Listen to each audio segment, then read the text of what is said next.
Not so British after all. If you're like me, then you're most likely not gonna be royalty. Although being a prince would be pretty cool, I just don't have the pure bloodline to be royalty, but neither does the Queen of England. When you think of old Blighty and her royal throne, you think of pure British descent, but you'd be wrong.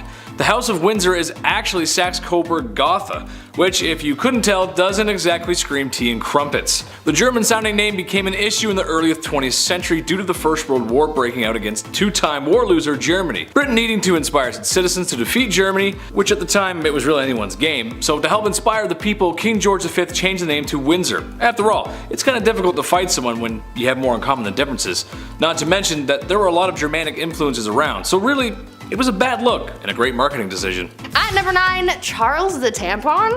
Yeah, we're getting weird. Relationships are kind of weird. I mean, they can be great, don't get me wrong, but they have a weird side too. Every couple is different and they have their thing. Some have a show that they like to watch together, others have their songs, and some have little sayings that they've come up with. But those are the more tame quirks that some couples have. Others, however, can get very bizarre, but many of them probably can't add up to the strange things that have been said between Prince Charles and Camilla Parker Bowles. As we all know, Prince Charles was first married to Princess Diana, and it's no secret that they had a pretty tough relationship.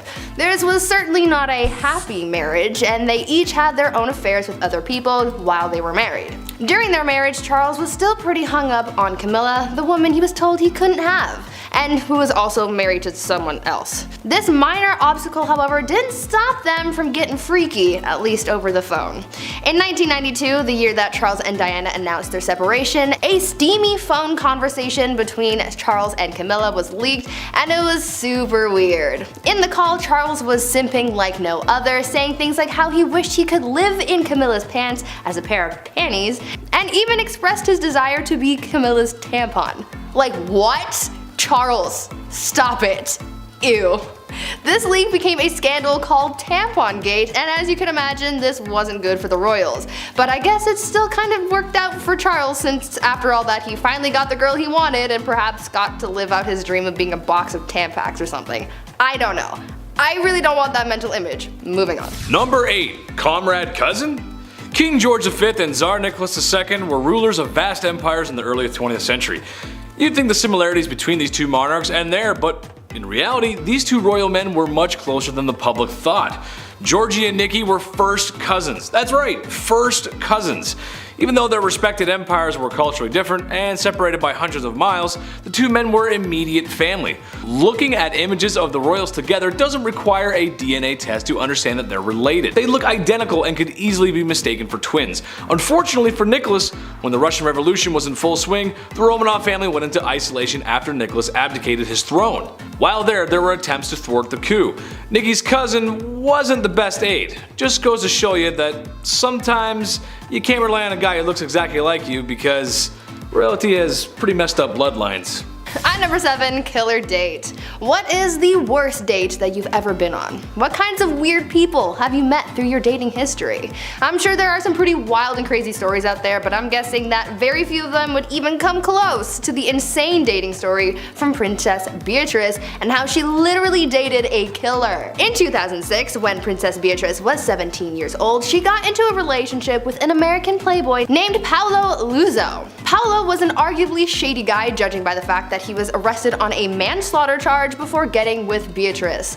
Paolo was accused of ending the life of 19-year-old Jonathan Duchalier after beating the guy to death. Yeah, what a catch, right? Shockingly, Paolo's charges were reduced to a less severe charge, and he still got to date a princess after all of this. He even broke his probation to go on a trip to the French Alps with Princess Beatrice. How he finessed life so hard, I have no idea, but either way, their relationship only lasted a short amount of time. I can't say it's a good look for a member of the royal family to be seen with someone with such a dark past. Number 6. The Princess. The tragic loss of Princess Diana affected not only the UK but people around the globe. She was known for her courage and her willingness to help those in need, and had the nerve to speak her mind. Her shocking demise isn't met without controversy. In fact, it may be the biggest controversy of the royal family.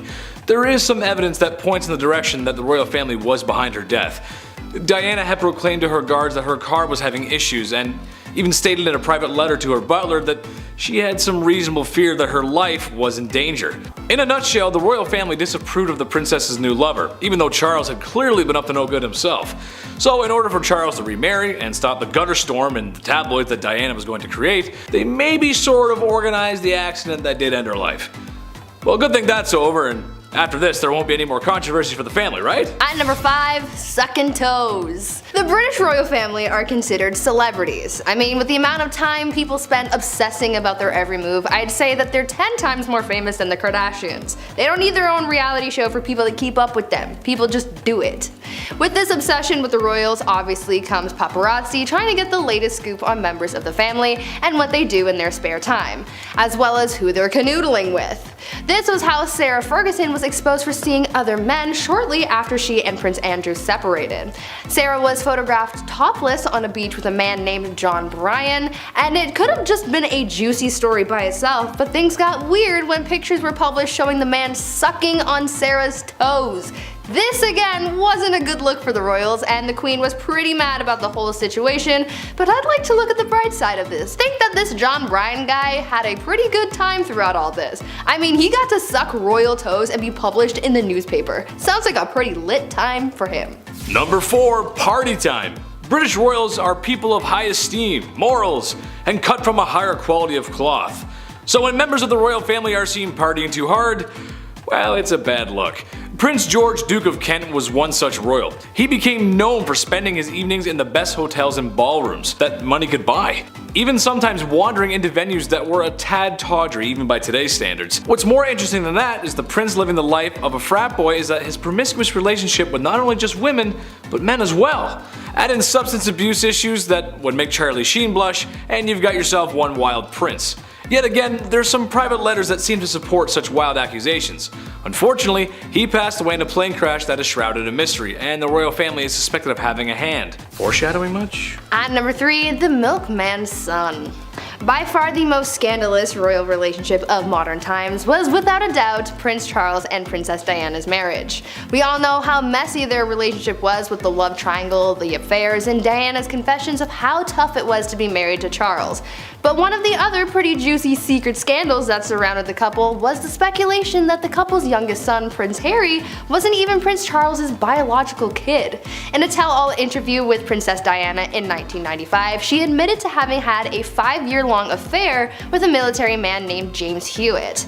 After Diana's passing, people started speculating that perhaps this James character was actually Harry's biological dad. I mean, when you take a side-by-side look at James and Harry, their resemblance is pretty uncanny. James denied all allegations, and the royal family did the same, but this still remains one of those royal secrets that I'm sure everyone believes, but just won't admit. Number 2, stepbro? Yeah, I know it's gross, but the truth of the matter is none of us would be here if it wasn't for a little inbreeding. Royals just tend to turn that dial up to 11. Back in ye olde times, bloodlines had to be maintained, and the only way to keep them pure was to marry cousins and have children. Queen Elizabeth and Prince Philip are both related to Queen Victoria, but the crazy bus doesn't stop here. Queen Victoria and Prince Albert were first cousins, and they had 9 children together. This is a tradition that all royal families practice. Of course, marriage back then was more of a business decision or a political one. It's why certain distant cousins end up ruling different monarchies and empires. Sure, I get it. Why cross the street when you can cross the hall? But at some point, you gotta run out of cousins. Let's just be glad this practice is of the past and stays in the past. At number 1, long lost family. The royal family is known for trying to make themselves look perfect in the eyes of the public. They are always trying to look poised and put together and without flaws, but this effort also comes with its dark side, and there's a dark royal secret that just shows the lengths that they have gone to make people think that they are all just perfect people of society. It turns out that the queen had secret cousins that very few people knew about. The royal family and everyone adjacent are very well-known people, so how did we not know about the queen's cousins? Well, that's because they were essentially shunned and shipped off elsewhere because of their mental states. Back in the 1940s, mental disabilities were not very understood and were often seen as embarrassing for the families of the people who had whatever disability. The royal family thought that these cousins, Nerissa and Catherine, were too embarrassing for the royal family to keep around, so they had them incarcerated in a mental institution, and they remained there for the rest of their lives, cut off from the rest of the royal family. It is said that no member members of the family ever came to visit them. Now that is not a way to treat family. Starting off this list in our number 10 spot, we have the Kensington System. Queen Victoria's reign began in 1837 and it lasted up until her death in 1901. She was just 18 years old when she found herself on the throne, and it was all by chance, as she was actually 5th in line when she was born. This is all stressful enough, but certainly one of the worst parts of her upbringing was being brought up under the Kensington System. This basically all started when her mother, Duchess Victoria of Kent, created this system in order to control her daughter. Literally just isolated her away from all of her friends and even from other family members, and apparently this was done to keep her quote-unquote pure. The Duchess would monitor her every move, she would decide who she could see and who she could speak to, and Victoria only had 2 friends she could play with growing up, one being her half-sister and the other being her mother's attendant, Sir John Conroy. Victoria was even forced to share a room with her mother until she was queen. She couldn't even walk down the hall by herself. In the end, Victoria placed a lot of blame on John Conroy for manipulating her mother. She even called him the demon incarnate. In our number 9 spot today, we have the royal affairs. There have been many rumors over the years about the royal family and their extramarital affairs. Okay, I'm not saying it's a tradition, but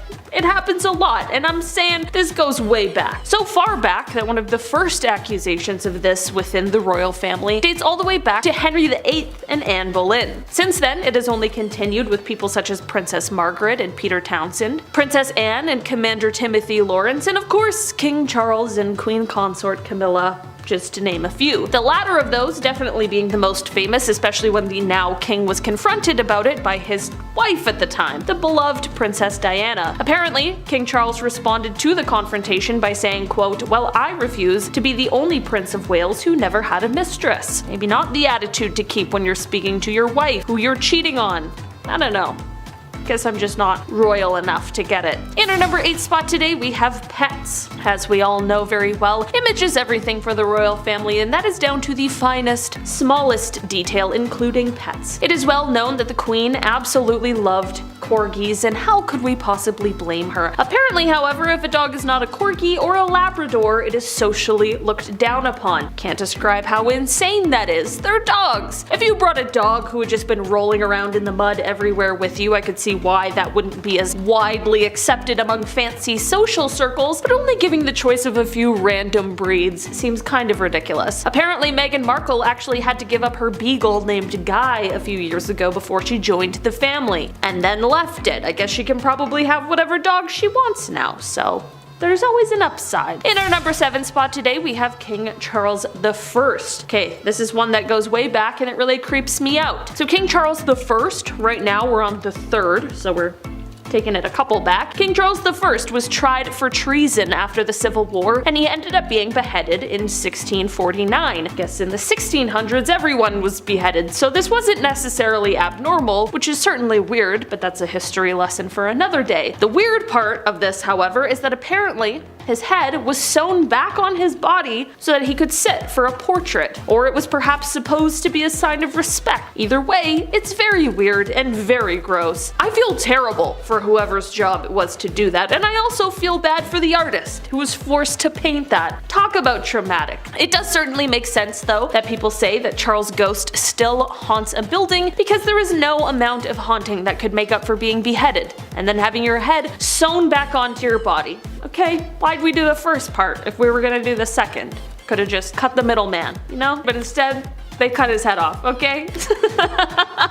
In our number 6 spot today, we have never travel in pairs.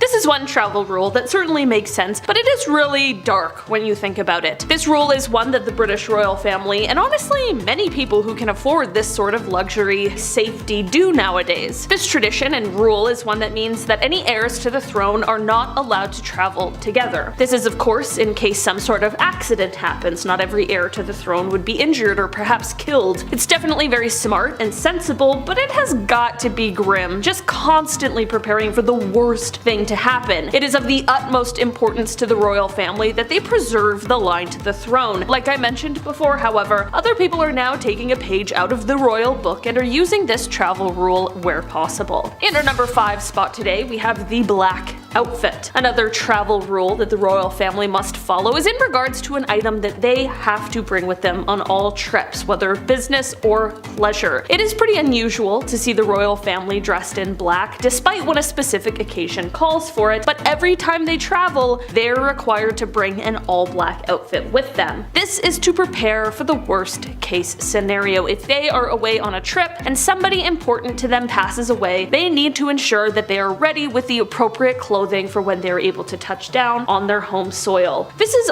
of course very practical, but it's definitely kind of morbid. I mean, you're having to fuss over what you're gonna wear when you're actually just mourning the loss of someone close to you. It certainly wouldn't be the top of my list of things to focus on, but maybe that's why I'm not cut out for royalty. Okay. In our number 4 spot today, we have the rules of the road. Okay, this rule or tradition or law, I guess, is probably one of the craziest things I've ever heard, but I guess it's been around for quite a while and I just had no idea. As it turns out, the monarch is the only person in the UK who is allowed to drive without a legal license or even license plates. That's insane. I didn't expect the king to have to take a driver's test like everyone else, but just having a rule that allows them, if they chose to drive without any idea how? It's pretty bizarre. The good news is though, which makes this rule make a lot more sense, is that of course, rather than driving himself, King Charles' chauffeur will be much more responsible for most of the driving for the king. Let's just hope the chauffeur has their driver's license. I'm not gonna lie, there's this silly photo of the queen, and every time I think about the monarch driving without a license, I just think of this little photo. She's got a little silly grin on her face. She looks mischievous. And that's what I like to think, her just driving with no license. In our number 3 spot today, we have the armed forces. This is a tradition or system that comes into play when a new monarch comes into power. So last year this happened with the king after the passing of the queen. It is definitely one of the most intimidating parts of his new role, and this is that King Charles now becomes the head of the armed forces. This means that it is his responsibility and he is the only person who can declare when the country is at war and when the war is over. Of course, he won't be doing this entirely alone. He needs to follow the advice and guidance of the government. The perhaps good news is that the new king has held quite close ties to the armed forces throughout his life, even spending time in the Royal Navy and taking flying instruction from the Royal Air Force during his 2nd year at Cambridge University. Of course, the hope is that he won't have to be in a position to make these difficult decisions, but when or if he's faced with them, we can hope he makes the proper decisions for the country. In our number 2 spot today, we have no touching. There is a rule that you just cannot touch a royal. I'm sure there's a multitude of reasons for this, mostly to do with security, but aside from a very lucky handshake, you really are supposed to keep your distance. I suppose it's because I live the life of a regular person, but I kind of feel like in some ways this might be a little sad. I feel like you might be lacking in so much connection with a ton of interesting people, and some of the people that you meet, wouldn't you just be dying to hug them? You know, apparently this is part of the reason why the queen always wore gloves. She of course shook a lot of hands while making her royal appearances, and the same will likely go for the new king. Maybe he'll take up gloves as a fashion accessory, just like his mother. And finally, in our number 1 spot today, we have the church. So we talked about the armed forces, and King Charles won't only be the head of the armed forces, but he will also become the head of the church in England. Quite a jump from talking about war and being the one who makes those kinds of decisions to being the head of the church, where things hopefully are quite the opposite. This is a post that British monarchs have held since the church was founded by King Henry VIII in the 1500s, and it appears as though the tradition will carry on. In this role, it means that King Charles will be responsible for appointing archbishops and bishops to their role. The king will of course be advised in this role by the Prime Minister, and it is said that the king is religious in his own right and that he has already spoken about how his personal faith has informed his approach to leadership. Starting off with a classic, the Coburg Curse. One of the German branches of Queen Victoria's family were the Coburgs, who were famously cursed with more than hemophilia. Hungarian noble Antoinette de Cohary married into the family in 1815, and the bride's father persuaded the emperor to sign Antoinette the legal status of a man, allowing her to inherit his estate estates and whole fortune that wouldn't have gone to anyone in the male line. A monk named Brother Amercius was one of the super distant male relatives outraged at losing potential inheritance, so the brat cursed her. The hardest hit was the royal house of Portugal and the Coheri branch of the Saxon-Coburg family. Her son Ferdinand's wife dies in labor. Then Maria's successor Pedro lost his wife as well. Pedro then passes away, and a week before one of his brothers had died, then a week after Ferdinand, his other brother dies. Within 8 years, 5 members of this family are dead. Even Pedro's successor is plagued with misfortune, as are his children and Pedro's children. This whole family is killed in coups and inside jobs and tragic illness, right up to Prince Leopold in 1916, who pushes his lover to the edge, causing both of their deaths. The talk of the tabloids, Grimaldi witch curse. There are a couple different versions of the reason for the curse. Prince Rainier I abducted a Flemish woman who escaped, or she was a witch being burned at the stake by him. Whoever it was, they got revenge with the curse. Never will a Grimaldi find happiness in marriage. Prince Rainier III's father was gay and ended an unhappy marriage after 10 years to announce it. And while Grace Kelly and the prince were sold to the public as a great love story, the truth was he cheated on her a whole bunch before she passed in the 1982 car crash. Her daughter Stephanie, who survived the incident, endured several failed relationships, and Grace's other daughter Caroline had a tumultuous love life. With a divorce, her second husband who died in a speedboat accident, and her third husband, a prince, she now divorced. Perhaps taking the curse seriously, the current reigning Prince Albert III put off marriage for a long time, instead having a bunch of illegitimate children with various women before marrying Charlene Whitstock in 2011. It was super bumpy, seeing as she found out about some love children, called it off, and then he persuaded her not to. She could be seen crying throughout all of her wedding footage. It followed through the lineage until it started a war. Caroline's curse. May heaven and hell blast your happiness. May your family be exterminated. May you be smitten in the person of those you love best. May your children be brought to ruin and your life wrecked. And yet may you live on lonely, unbroken, horrible grief to tremble when you recall the name of Caroline. Yikes. That's the curse placed on the Habsburgs after Caroline's son was executed for being part of the Hungarian uprising. In 1853, Habsburg Emperor had to dodge attempts on his life, but he found love with Bavarian Princess Elizabeth. They lose one daughter to illness before Elizabeth herself passes after birthing their son. Archduke Maximilian, heir to throne, is sent over to rule Mexico, where he's beheaded by Mexicans and his wife sent to an asylum. The hopes of the emperor now became centered on the crown prince, who married Belgian Princess Stephanie despite being in love with Baroness Marie Vestaria. They're notoriously found dead in a hunting lodge in 1889,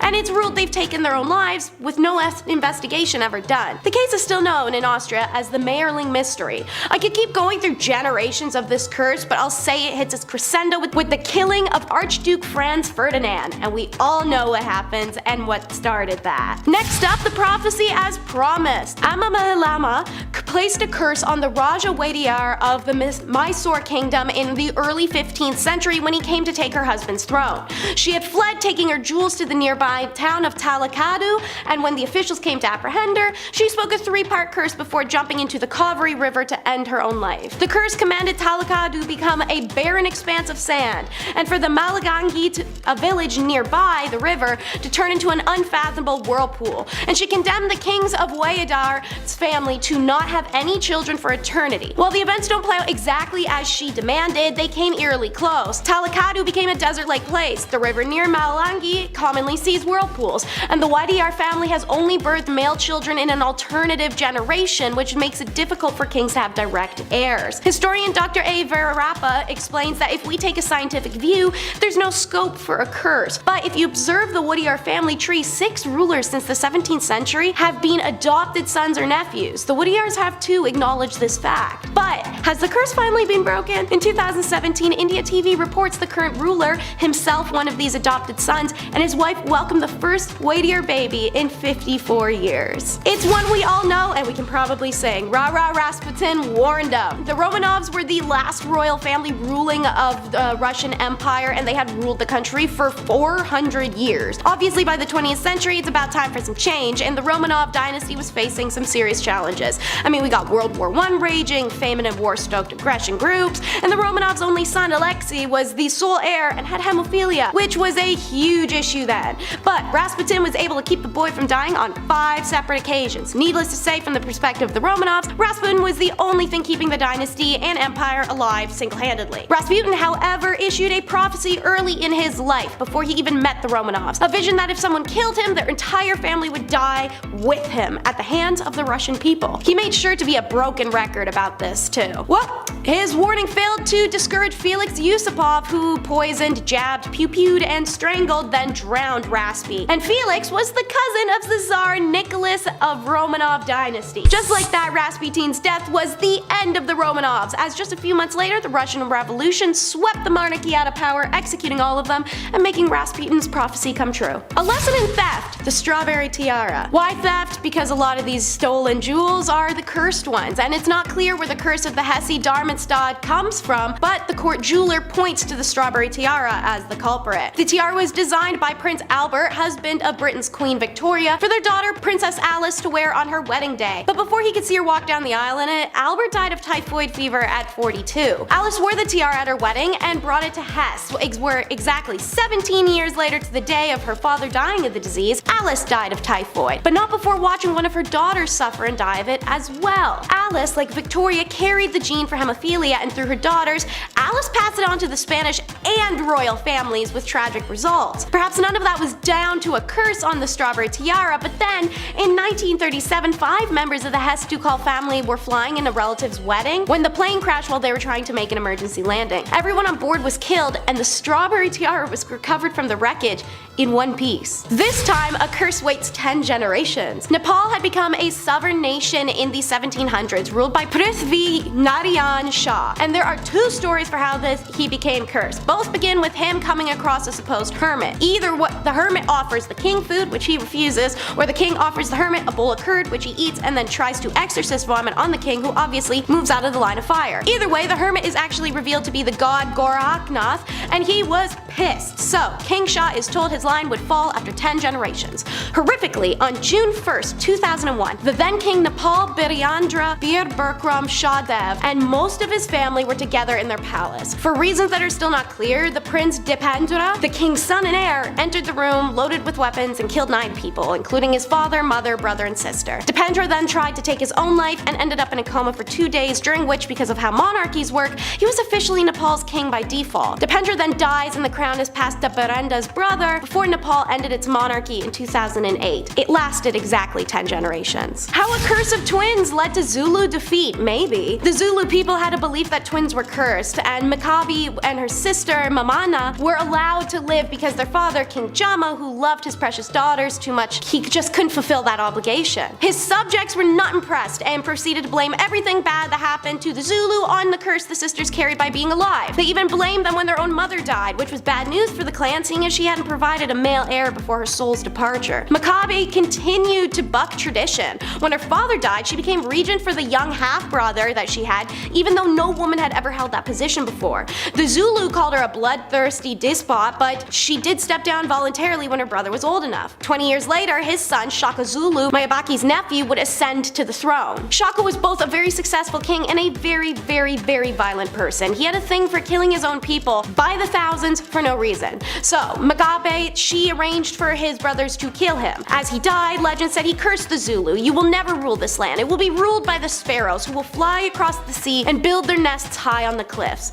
It's said this curse brought the oppressive white invaders that overthrew the next king, and the curse of Mabake led to the curse of Shaka, which led to the defeat of the Zulu. If she'd shown mercy, perhaps she'd be spared. Death of 3. Just as you have fired, in the same way one day you too will be killed, said Swami Kapatri on the 7th of November 1966. Since 1965, millions of saints in India had started a huge movement to enact laws on cow killings and cow protection. Indra Gandhi promised to do this as a prime minister and received blessings from the Hindu saint Kapatri. She never did though. So on November 7th of 1966, Gopashtami, the most sacred day for worshipping a cow as per Hindu calendar, a huge crowd of Hindu saints and Gaurashkas staged a peace protest in front of Parliament to demand a ban on cow slaughter and were attacked by the police force, resulting in the death of 5,000 plus Hindus. Indra Gandhi's government deployed an estimated 5,000 buses and trucks to remove any eyewitnesses,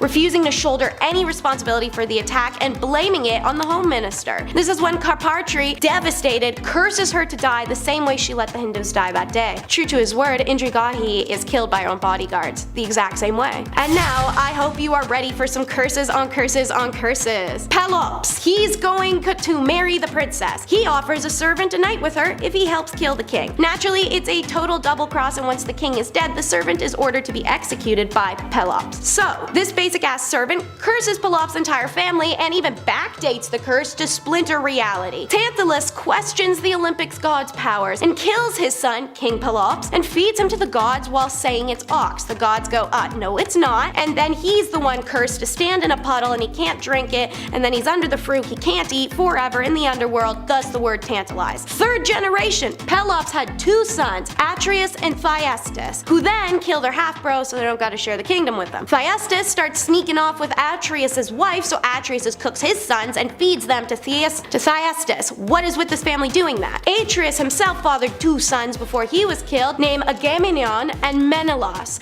They married Clytemnestra and Helen, who gets kidnapped and causes the Troy War. On the way there, Agames talks crap about Athena, who stops the wind and strands them at sea. Only answer, Agames has to sacrifice his daughter. He does so to the horror of his wife, and the wind returns and takes them to Troy where they win the war. Oracle concubine Cassandra, cursed by Apollo for not wanting to bang him, foretells his wife Clyte will smoke Agam for this, which she 100% does. Then Cassandra dies too, as foretold. Agam's son, Orestes, comes home to his sister Electra, now the 6th generation of the curse. Persuaded to avenge their father, he commits the horrible Greek crime of matricide and is so shunned by everyone he starts being tormented by fury demons. Within the day of her mother's death, she learns her betrothed took his life, so Electra does the same. Orestes is now completely alone, praying to Apollo. The god suggests, hey, take it to Athena for intervention. They put on the first trial in history in Athens. The jury voted. 5 voted guilty, 5 voted innocent. Athena broke the tie in Orestes' favor, and with that result it seems the curse is now done. Orestes returns home to his kingdom to take his father's throne. However, he never marries and has no living family, so the curse of the house of Atreus ended with him even if Athena hadn't sided with him. The secret love child. Writer Mariel Daniels, then a 16-year-old working on a biography of the Belgian Queen Paola in 1999,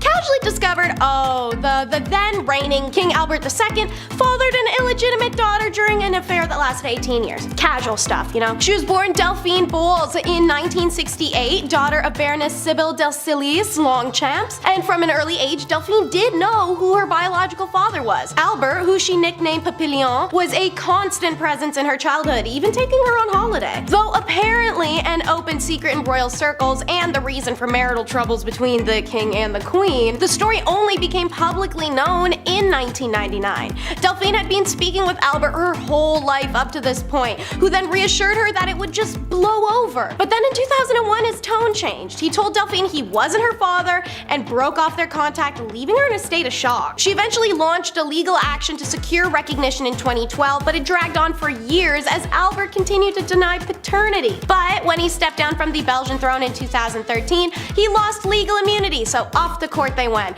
And it was only in 2020, after court-mandated DNA tests proved irrefutably that the former monarch was the father of artist Delphine Bowles, Albert was finally forced to acknowledge he'd fathered a child out of wedlock 51 years prior. And when it comes to siblings, you know what a big deal it is to say, I call dibs? William the Conqueror, the first Norman king of England, had 4 sons. One died before him, but William split his kingdom between his remaining. Robert, who was given Normandy, and William, who was given the whole dang throne of England. That left the youngest Henry just cold hard cash. William consoled Henry with the prediction that he would one day amount to much more than either of his siblings, who proceeded to make his life hell, stealing from him and locking him away routinely. Then in 1100, William, the older brother, dies in a hunting accident. Henry didn't even bring the body back. I'm not kidding, he got on his horse and he went around and galloped to secure the royal treasury in Winchester before rushing to London, where he was crowned on the 5th of August 1100. He was king before Robert, returning in triumph from the First Crusade, even knew the crown should have been his. Robert attempted to take England for himself, but Henry beat him back, and then after a few years took Normandy too. Robert was captured and Henry kept him in prison for the rest of his life. Henry ruled for 35 years in total and lost his only heir to the sinking of the White Ship, causing a royal succession civil war called the Anarchy. And speaking of dysfunction, it's the crappy Castiles. Born 4th in line to the throne of her parents, Ferdinand and Isabella, Juana was married off to Philip the Handsome of Burgundy at age 16. When a series of sibling deaths made her the heir apparent to Isabella's throne, her husband confined her, using her mother's death in an attempt to press his claim over Ferdinand's for the Castilian throne. Juana already experienced mental illness before this point, and the loss of her mother had been an aggravating factor. Being imprisoned? Yeah, that does not help. After Philip's death in 1506, already known to fly into jealous rages over her husband's mistresses, even reportedly going so far as to attack at least one. Honestly, same energy here, girl.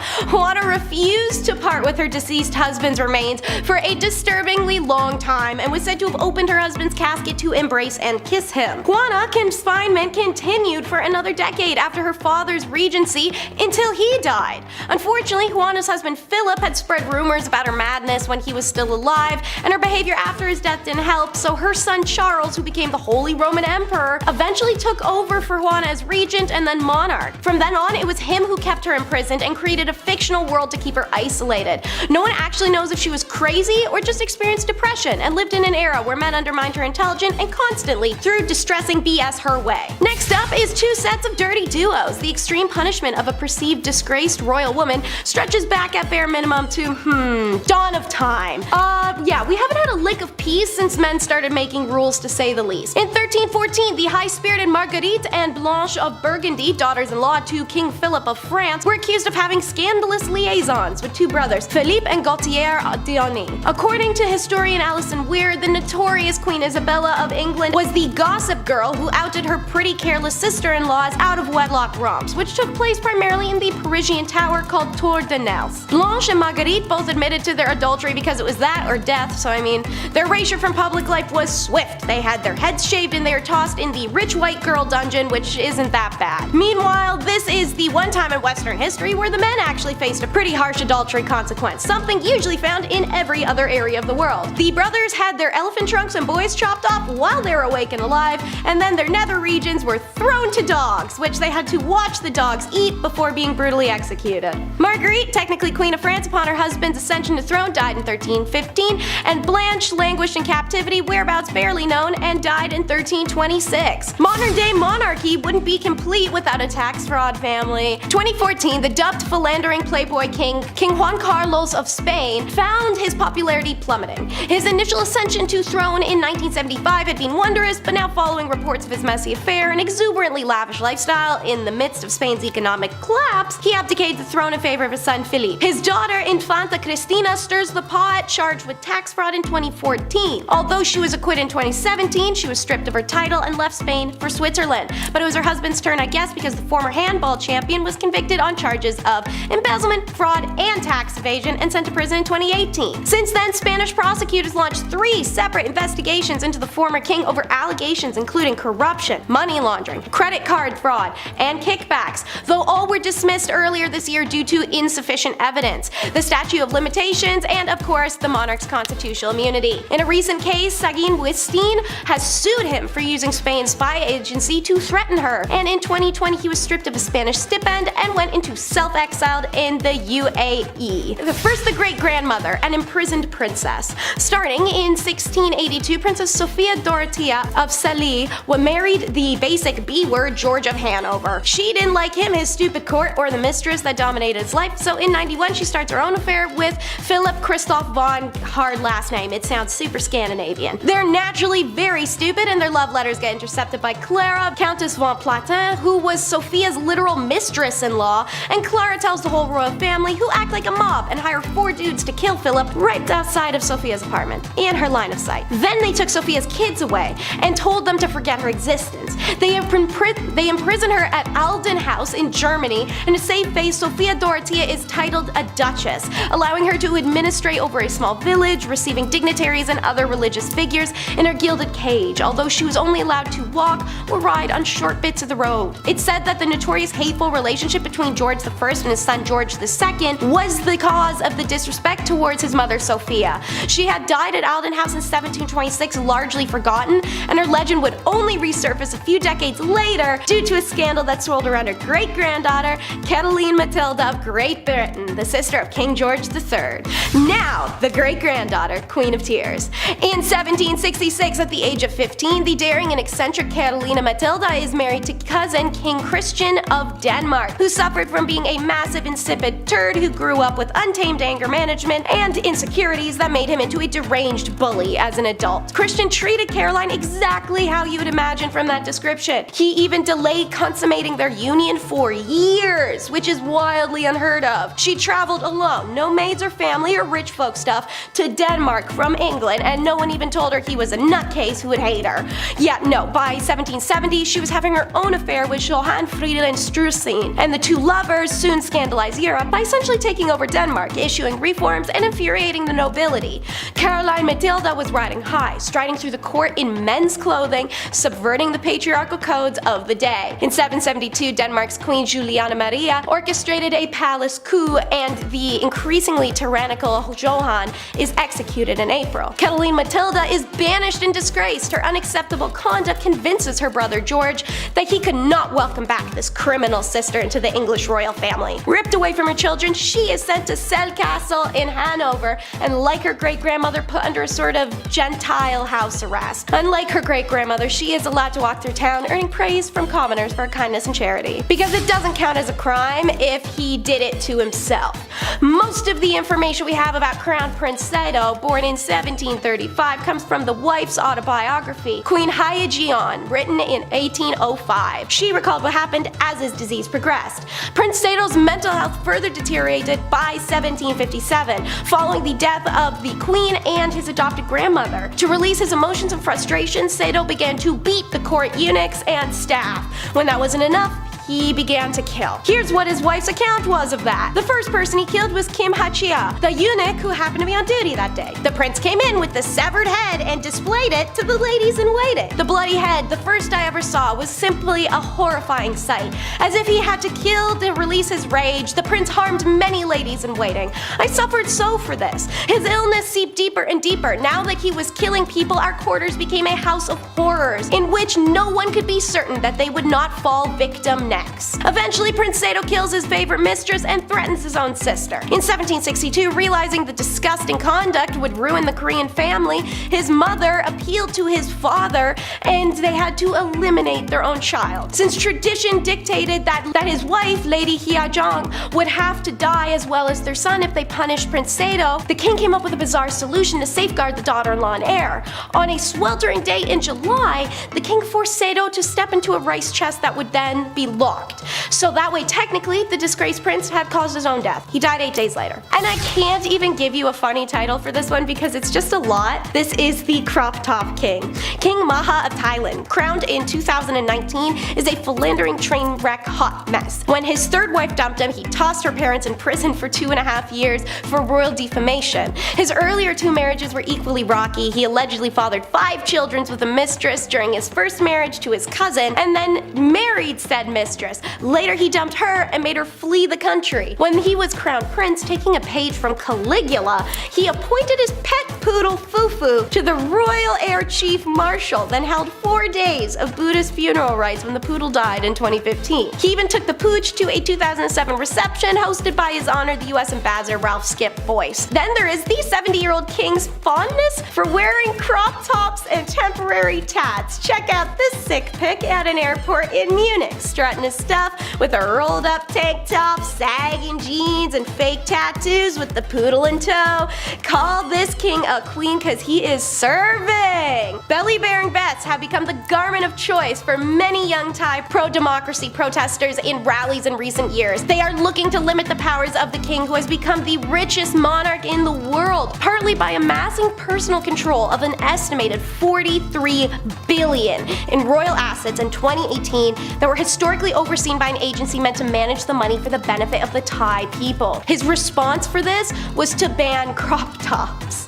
In July 2019, 2 months after the king married his 4th wife, his longtime mistress Siniat was made a royal consort in hopes of getting her to shut up and accept that he'd never marry her and make her queen. 2 months later, because this didn't work, he strips her of her titles, tosses her in jail until she can learn to behave, and after 10 months, she's released back to his custody for only 2,000 explicit images of them to get leaked to the entirety of the Thai community in a cyber attack, and everyone sees these guys, they're explicit. Obviously, I could keep talking about this guy and his gross scandals forever, there's no shortage of them, but instead, we'll stare at these airport photos again because man, what the hell am I seeing here? Number 10.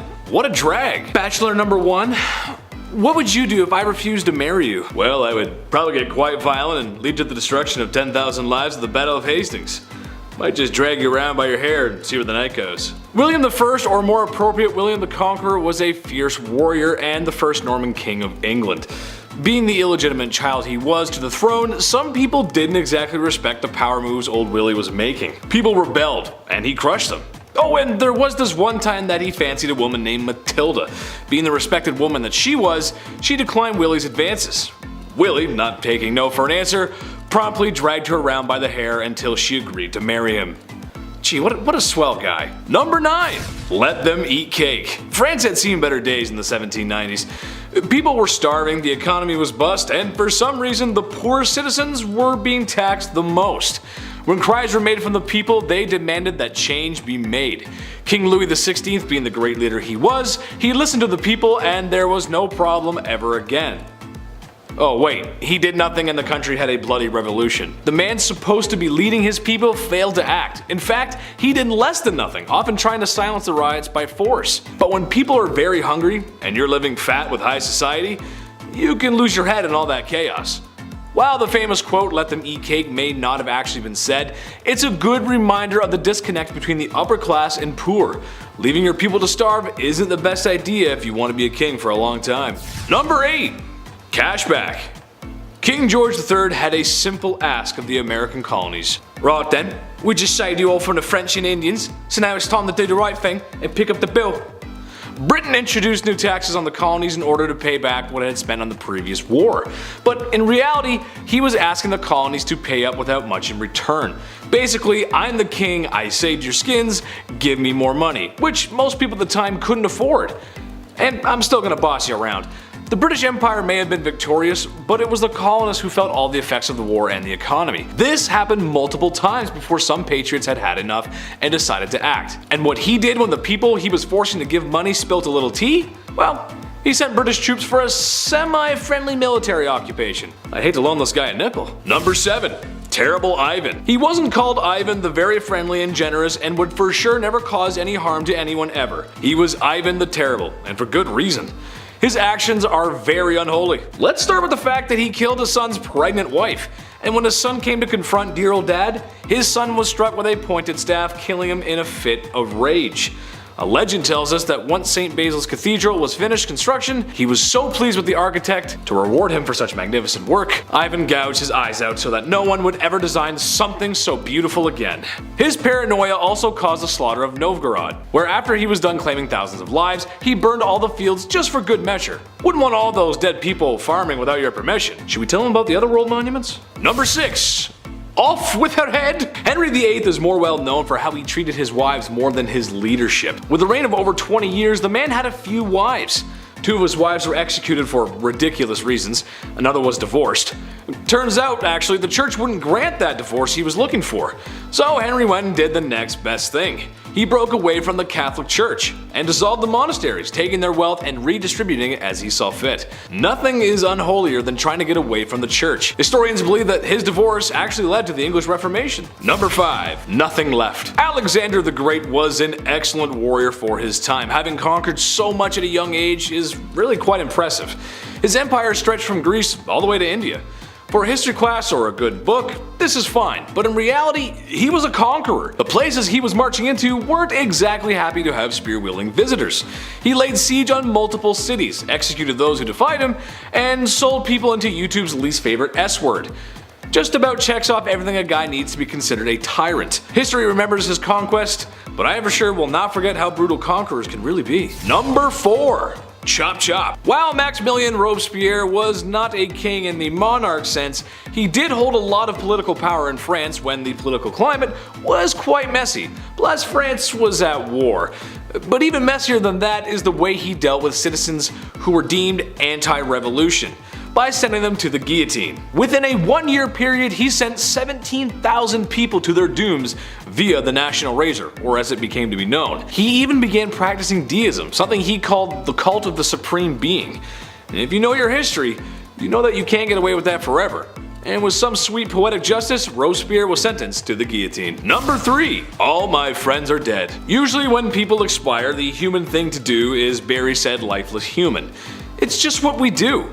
But apparently Ferdinand I of Naples did not get that memo, instead taking a page from Night at the Museum. No, this is not a cute comedy movie starring Ben Stiller, but in reality a complete horrifying nightmare. Ferdinand took the saying, "keep your enemies close," a little too literally, as his favorite form of punishment was to mummify his enemies, which, let's face it, if he's a king, there's gonna be plenty.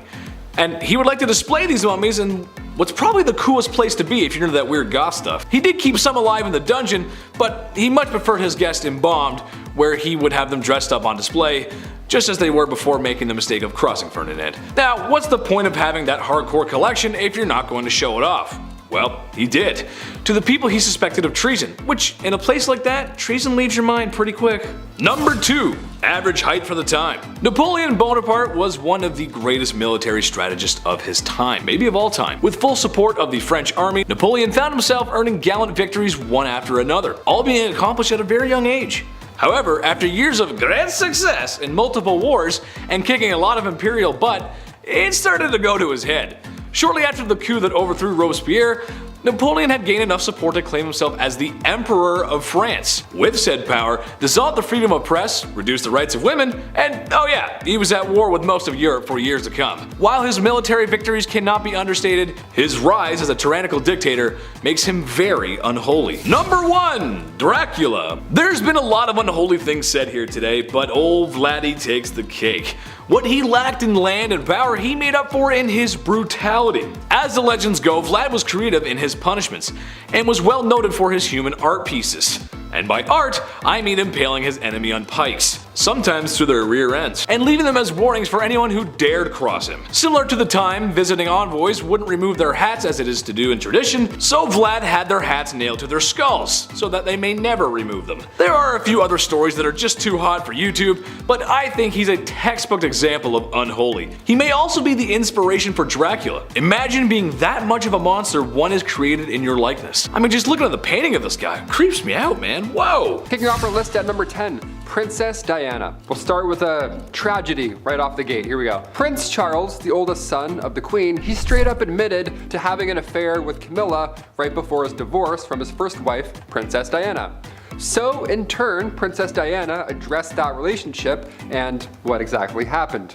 During that famous 1995 interview with BBC, she couldn't have said it better if I'm being honest myself. Diana said, very confidently, "Well, there were 3 of us in this marriage, so it was a bit crowded." That's a Princess Diana roast, folks. Oh no! Yeah, Princess Diana, she's full of roasts apparently. Diana also said she was in love with riding instructor Major James Hewitt during her marriage to Charles, so everybody was a little busy, it seemed, and rightfully so. Diana's like, yeah, I'm not hanging out with this guy. Diana and Charles divorced in 1996, only a year before her tragic accident took her life. Later in 2005, he married Camilla. Yeah, has anybody seen Spencer? Kristen Stewart looks great in that movie, and I want to know if it's worth the watch. Comment down below. Number 9, The Great Fire. One of the most wild Nostradamus predictions of all time. It reads, "The blood of the just will commit a fault at London, burnt through lightning of 23's the 6th. The ancient lady will fall from her high place, several of the same sect will be killed." Now, there are of course many people who believe that this entry here was actually one that predicted the Great Fire of London that occurred in 1666. The line 23's the 6th and times 20 by 3, and then you add 6, you get 66. Right? Quick math. But most importantly, it may also mention London and the royal family. And in real life, this fire did affect them as well. Also, it is said by many that the reference to the lady here is another term for the kingdom, the lady. This means that Nostradamus was predicting, maybe, that the kingdom was going to fall as a result of the Great Fire. So, yeah, he kinda nailed it. I don't know. Number 8, King James. Not to be confused with LeBron James, although he's a pretty good king as well. He's alright, that fellow. This is a different king. In an official 16th century medical book, the actual medical advice at one point was to not bathe. Don't do it or else you're a sinner, I guess. Use not baths or stews, nor sweat too much, for all openeth of the pores of a man's body, and maketh the venomous air to enter, and for to infect the blood. First of all, what? What did you just say? Why is every shred of medical knowledge from the past always written in riddles, like it's a Harry Potter spell? You know what I mean? God forbid you have bronchitis in the 16th century. A doctor is like, ah yes, just a flower petal will fix that. The doctor was one of these comes in? No way, not listening to that guy. They thought that taking a bath would make you sick, so King James IV, apparently he never took a bath. And his hygiene was so bad that he would sometimes pass on lice to others just by walking by them. He would walk by and they'd be like, "Ugh." Guy's got Steven Tyler's hair. What is that? Like, can we cut it if it's infected with gross? Can we just, maybe a bald king? How does a bald king sound? Number 7, King Rudolph II. The Holy Roman Emperor from 1552. He was known as a collector of sorts. These royals, they like to collect things, they like to spend their money on weird things. Some princes collect stamps, others collect zoo animals. See, his castle was home to lions, tigers, and orangutans, so good luck getting a full 8 hours of sleep, my friends. He also collected human artifacts, this royal, so that's a bit odd to collect when you're a royal. Imagine having company over, you're like, yeah, watch the lion crap, and also don't mind the jars of eyes. Do you want a drink? Let me get you a drink. King Rudolph II, okay, he's quite important in history, obviously. He supported the scientific revolution a lot, and he also poured tons of money into astrology, so he was into cool stuff. Number 6, Prince Harry costume party. YouTube doesn't like when I say some words, specifically a word that rhymes with Yahtzee. But with this being one of the biggest scandals, I have to bring it up, I have to mention it. The Duke was also referred to as a bad boy, but just how deep did these incidents cut? Was he like topless on a beach and he's bad, or was he dressed up as something horrible at a Halloween party? It was the latter. Before he settled down with Meghan in 2018, Harry had to issue a public apology in 2005 because, whoops, somebody got photos from that party. Did the royal dress up as the Beast from Beauty and the Beast? No. Did he dress up like a witch? No, it would have been fun, but no. Photos leaked of him wearing a World War II German soldier outfit. Can't say much here, but it was even equipped with a specific armband. Yeah, we can't show you either, but you get what I'm saying. This was a not great time. It was poor taste. He could have dressed up in any way. He's a royal, and he does this instead. I don't know, it's very off-putting. Harry said afterwards, quote, "I am very sorry if I caused any offense or embarrassment to anyone," end quote. Wow, he really meant that one. Really came from the heart, that apology. It was a poor choice of costume, and I apologize, he says. Okay, number 5, King Henry II. This is a quote that people believe was Nostradamus predicting the death of King Henry II, who actually was a personal acquaintance of the prophet himself. That'd be scary. Hey, how do I tell you this? Well, at one point, Nostradamus was seen addressing King Henry II as the most invincible Henry, King of France. Unfortunately, Henry proved to be quite vincible when he met his gruesome death at the age of 40. In the summer of 1559, a terrible jousting accident went awry and it left the king passing away shortly after from sepsis. This is a terrible story, but I told you it because many think that Nostradamus predicted this. The jousting incident saw the king having splinters driven into his eye and his skull by one of his young soldiers. And the Nostradamus quote reads, "The young lion will overcome the older one." Yeah, he's jousting and then the eye, and then it happened. That sucks. Number 4, Prince Charles the Vampire. Now, some of these theories, yeah, they're a bit out there. I didn't make them up. I wish I did, but I didn't. Some believers out there actually think Prince Charles is a vampire, a blood-sucking, flying, turning into a bat-looking vampire. I don't know. Why? Because Prince Charles is related to Vlad the Impaler. You know, that 15th century ruler who inspired the story of Dracula in Transylvania, who we're all pretty sure was a vampire. Now, it's a fun theory that went about, but Prince Charles having a piece of Romania is definitely helping out this case. We kind of believe this. The prince has been conserving forests and he even got property over there, so maybe he's a vampire, maybe not. Maybe he just likes property and castles. And Vlad the Impaler. I heard he's a great lad. A great Vlad. Number 3, Shapeshifters. Awesome. I'm not actually Taylor, I'm someone else pretending to be. That's cool. That's why I'm so energetic today. This next theory I wish I could claim for my own again, but it was actually former BBC presenter David Icke. He takes the cake himself. Here we go. He has since revealed himself as a conspiracy theorist, and one that surrounds the royal family had me stunned. Icke and quite a few others claim that the royal family is part of the Illuminati. Yeah, and then all of them earn their power because their human ancestor mated with reptilian aliens. They were clapping alien reptilians. That's how they became royals. That's the trick. You gotta clap some reptilian alien. David says the theory actually explains why royal families are obsessed with keeping their bloodlines clean with other royals. And you know, incest. But the biggest what the part of all this has to be when David told the public that he knows people who have seen royal family members change into reptiles and then back into human form again. Number 2, leaked letters. We'll end with some recent leaked letters. We love those. We love some gossip. We mentioned Princess Diana. Well, we've got more stuff. We've got more tea. In May 2018, the royal wedding, it was thought at the time that Meghan's father was absent because of a heart attack that he suffered days before. But a year or so later, it's revealed that Thomas Markle and the new Duchess weren't as close. There was some drama. There was some beef going on in the family. Thomas spoke out against his own daughter. There was a scandal where Meghan spoke to Oprah, the tell-all that we all watched, and Meghan actually said to her father that if you tell me the truth about what happened, about working with paparazzi, then we can help and get through it. But he wasn't able to do that, and that for me has really resonated. Yeah, if my dad was working with paparazzi, showing them private letters as well, just for clout, I'd be upset too. As if my dad can't even open his iPad without me, let alone leak my letters. Number 1, personal sheet changer. I can't tell if this is the worst thing ever or the best, but it's kept me laughing for months now. Royals have been sweating constantly about other people trying to, take them out, right? It's a scary job. Everyone wants to attack you. I mentioned Boyd Jones on here a few times, that guy that stalked the Queen. It's terrifying. People are terrifying. Boyd Jones would go through the Queen's drawers and, big ooh. So historically, the royal family would try their best to anticipate any and all attacks. Be as safe as you can be, right? Of course. Like the kissing sheets, for example. Oh, have you heard about these kissing sheets, this royal position? A great deal of monarchs hired taste testers to make sure nobody poisoned them, that's normal. But they also had a guy who would get tucked in the king's sheets.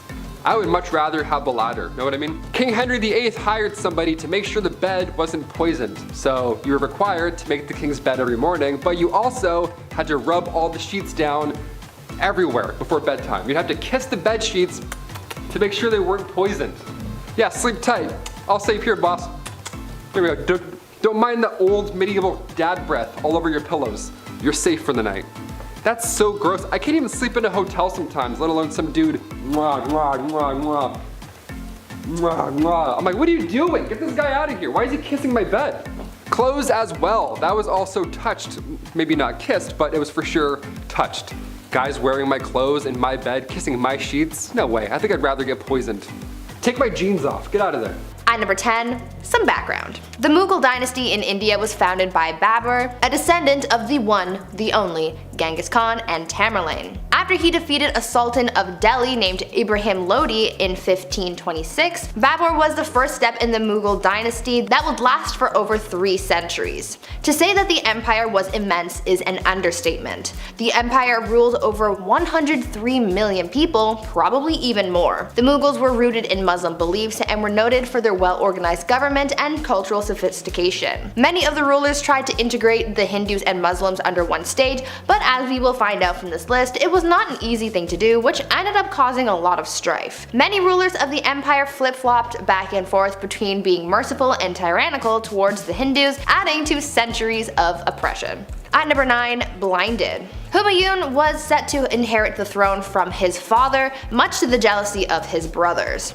He was 23 when he ascended the throne in 1530 after the death of his father. His brothers reigned over different fiefs, but none of them were satisfied unless they had the crown. He also wasn't the best ruler. Humayun was sent into exile for 15 years after he was overthrown by one of his father's generals, Sher Shah. Humayun fled and eventually ended up in Persia, where he built back up an army through his partnership with the Shah. Slowly, he took back his land, facing his own brothers who were constantly scheming against him. But Babur, his father, made him promise that he would never lay a hand on his brothers. But his brother Kamran continued to threaten him, and one instance while defending a fort turned on the innocents trapped inside and took their lives viciously. Kamran, not a good dude. Something needed to be done. He eventually catches his scheming brothers, blinds his brother Kamran, and chains his brother Askari. A little messed up, but not bad for war. Before I carry on with the rest of the video, make sure you guys are subscribed to the channel and maybe consider leaving a like on this video if you're enjoying it so far. At number 8, Akbar. Humayun continued to deal with the competition of his brothers until finally his reign came to an end, but not in the way that you would expect. He was carrying a bunch of books up some stairs and he accidentally fell, leading to a lethal head injury. His 13-year-old son Akbar had to inherit the throne. Akbar would later become known as the Great, but that doesn't mean that he didn't do some questionable things. Where his father failed to conquer, Akbar swept through. But just like his father, he encountered jealousy and dangerous ambition in the dark corners of his reign. In Delhi, an attempt to assassinate him was made, the bowman nearly missing him. Who was behind it? The slave of a nobleman who recently tried to start a rebellion. But the plot thickens. Akbar's foster brother's mother had further designs to establish power for herself through her son, Adam Khan. Khan actually ended up taking the life of Akbar's foster father, which led to Akbar throwing him down the stairs and therefore killing him. The mother died 40 days later due to grief. Grief over her son or the loss of power? Who knows? At number 7, Jahangir. So this guy was super impatient to become the ruler and was getting tired of Daddy Akbar taking his time. So he revolted. Damn, this court honestly was just rife with rebellion. They never got tired of it.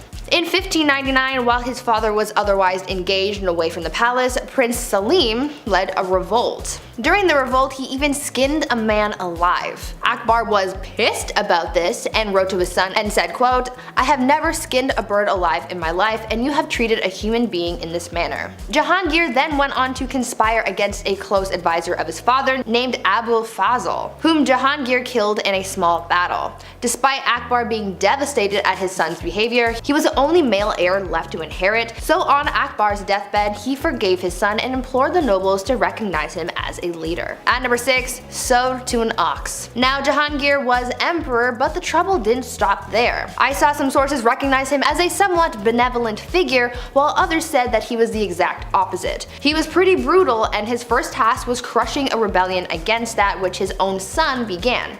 Apple, not far from the tree. He was traveling to Lahore when he came across two nobles who were sympathetic to his son's cause, so he decided to punish them in a very peculiar and violent way. He ordered that one be sewed to the skin of an ass and the other to an ox. Now that is messed up. When he got to Lahore to face the rebels, he crushed them and blinded his own son as punishment. A ruler couldn't have any impediment, so therefore his son could no longer pursue the role.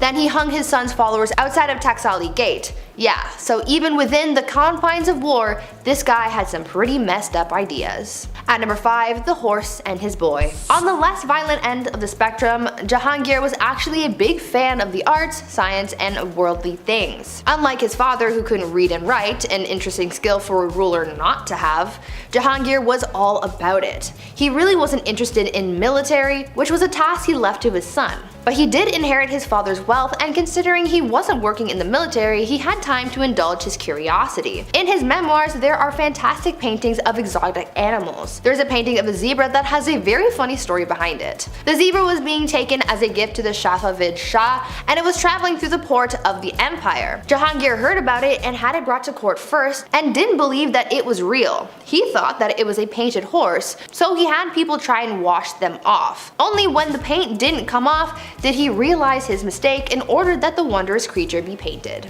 At number 4, Shah Jahan and the Taj Mahal. Okay, so this one isn't messed up for violence or anything, but it is the ultimate love story, and we just can't leave it off this list. There is one part that is messed up to me because, man, I don't even know, but we will get to that. If you've ever been to India, then one of the stops you made on your trips was probably to the Taj Mahal, a breathtaking mausoleum built by the Mughal Emperor Shah Jahan to commemorate the love of his life. Considering how big and intricate it is, you know that their love was bigger than any storybook. An Indian poet called the Taj Mahal a teardrop on the cheek of time, a testament to grief and power. Mumtaz Mahal was Shah Jahan's favorite wife, forsaking all of his other wives just to be with her.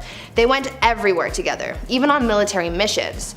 This is where, from my perspective, where things get crazy. This woman delivered 14 children for her husband.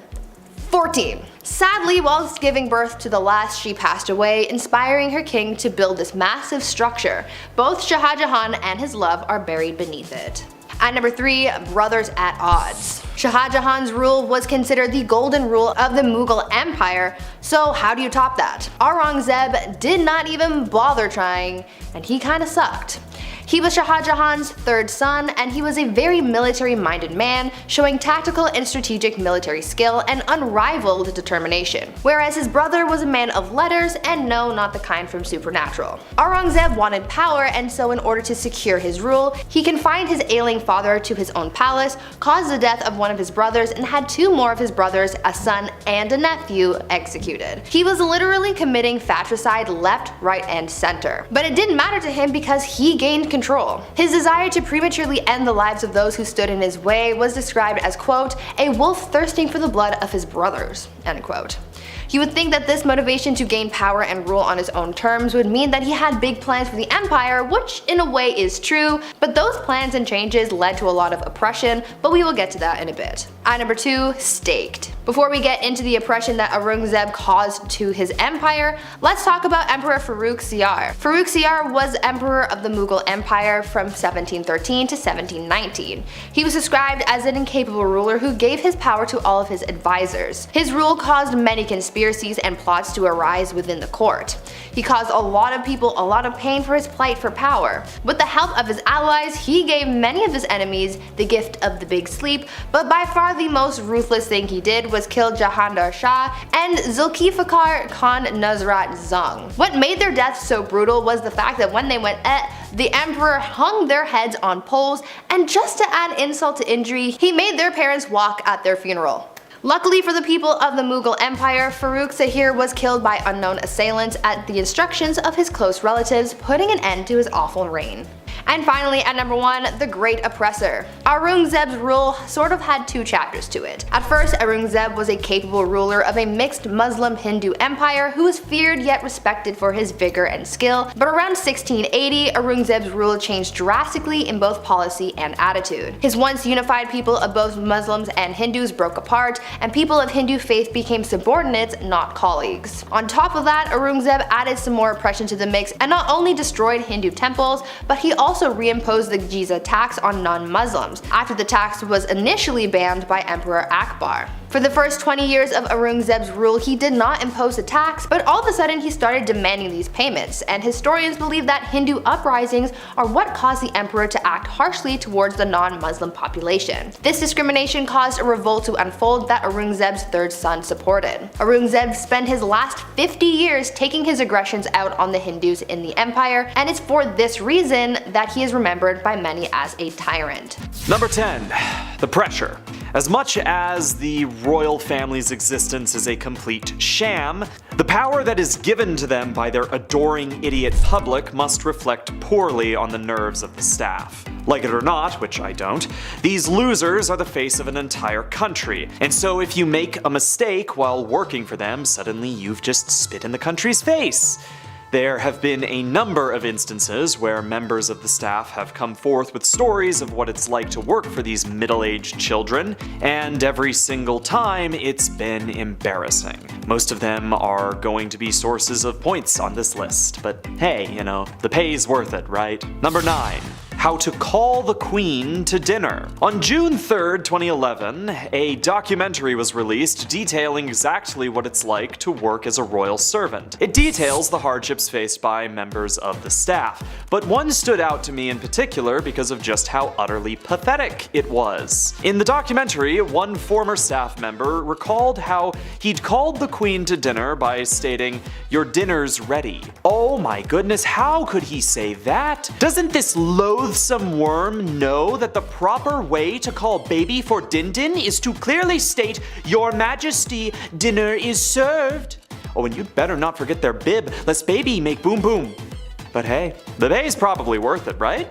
Number 8. No vacuums. One of the stranger rules that is inflicted on the staff is the demand that they do not use a vacuum cleaner until after 10 a.m. This means that when cleaning the entirety of that oversized eyesore of a palace, it must be done by sweeping until everyone is ready for their ears to withstand the atrocious assault made by such horrid machinery.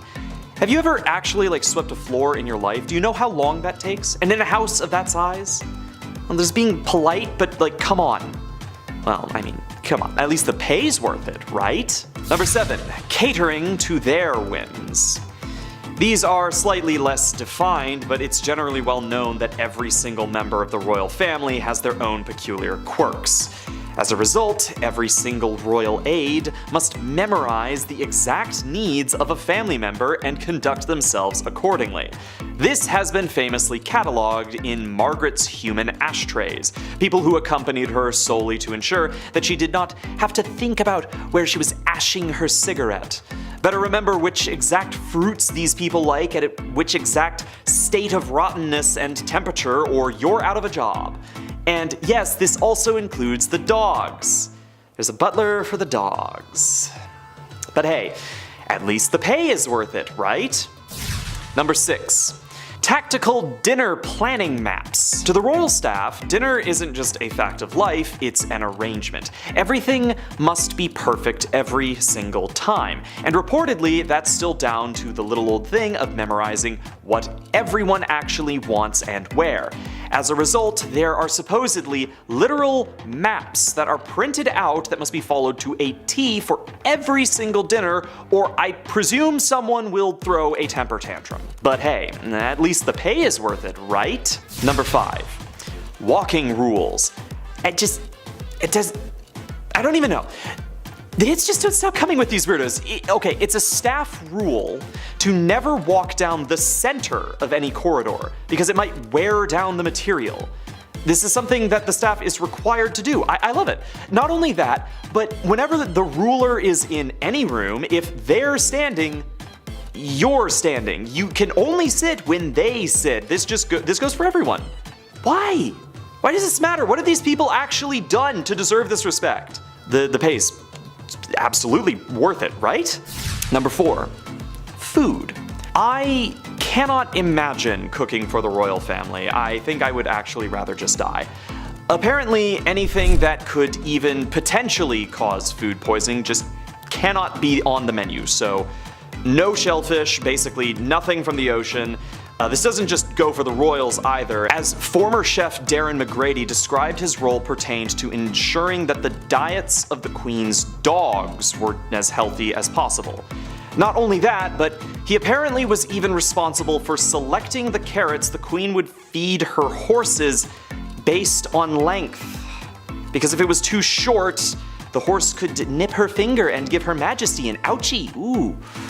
But hey, at least the pay is worth it, right? Number 3. Don't be seen or heard. Despite being the only things that are allowing these psychos' lives to run properly, the expectation levied on the royal servants is simply that they just must be invisible. Think about everything I just mentioned. Now, think about how you have to do all of this without being seen or heard. No complaining, or they might start to think that you don't like your job. Of course, if you hear them say anything, and you will, you better not remember it, or you'll be a traitor to the country. And then you could sell their secrets to the press and make thousands, but you really wouldn't want to do that because, think about how much money you're already making with this good job that you have. Right? Number 2. Dealing with King Tampon. Not even the hardest thing to write on this list by a long shot. Yeah, King Charles has been reported to be an absolute nightmare to work for during his career. One report claimed that when he lost a cufflink in the bathroom, he supposedly smashed a sink to pieces in his quest to find it again. Another report claims that he demands his post-hunting snack be soft-boiled eggs.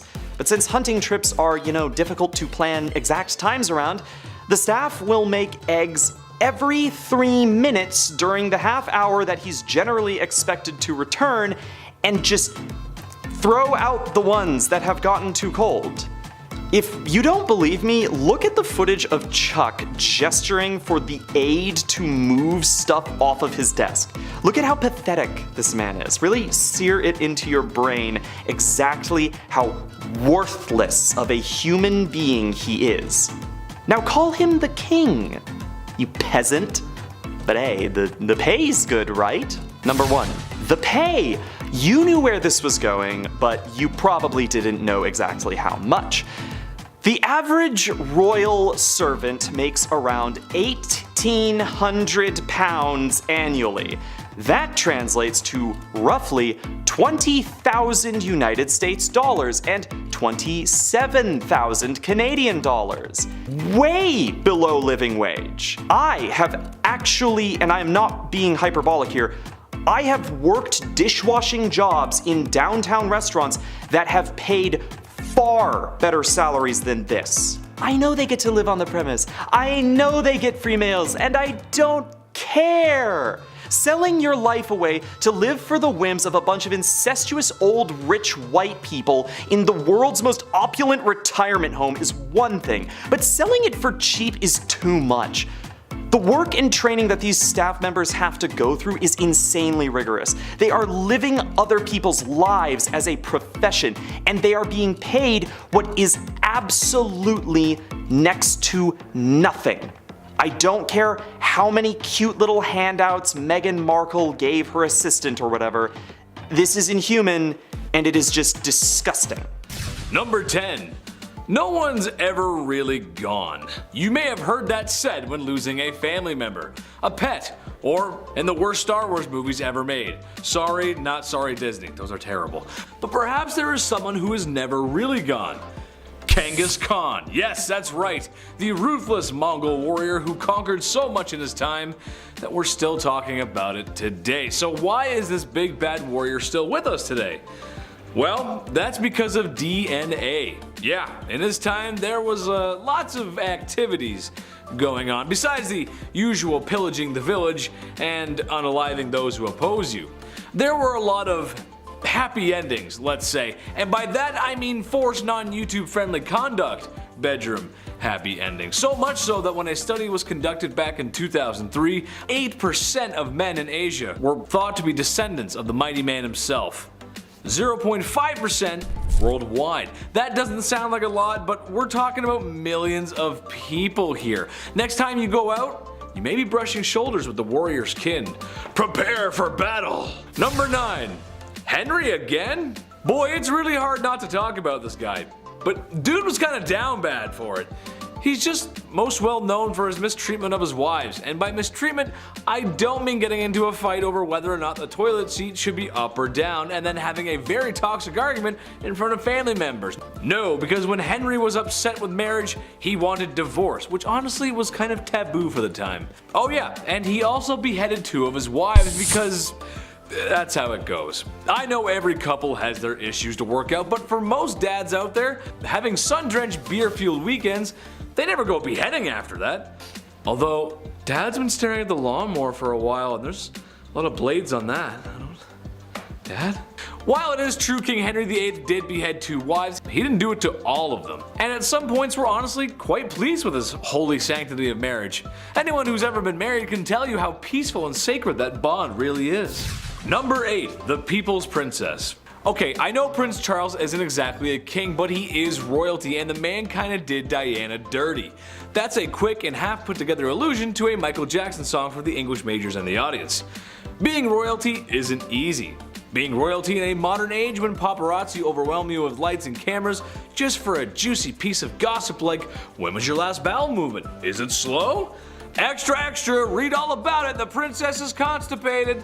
That's just not fun. So after Prince Charles and Princess Diana had been married for a few years, you can understand how excited the media was to find out about their marital disputes. "There was 3 of us in this marriage, so it was a bit crowded," was a quote by Princess Diana that gave the media a field day. Sadly, Prince Charles was having an affair, and it wouldn't be too much longer that Diana would perish in a car accident that may or may not be organized by the royal family themselves. Number 7. Midlife crisis. This one's kind of generalized because if I didn't, I'd have to mention almost every king ever. So here we go. Back in ye olde times, the access to better healthcare just wasn't there. Doctors aren't washing hands. Imagine, Buddy eats some greasy mutton and then says, "Alright, time for your enema." But those aren't the only greasy hands around certain orifices I'm talking about.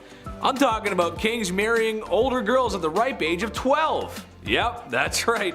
Nothing says experience in womanhood like being 12. People didn't live long, and oftentimes these arranged marriages had ulterior motives, like alliances or business really. However, that does not make up for marrying a 12-year-old who may or may not have started those super weird changing times, like when you were 12 and now there's hair showing up in places that you didn't know there could be hair. I sent a courier to the chief and he came back with this message. It ain't it.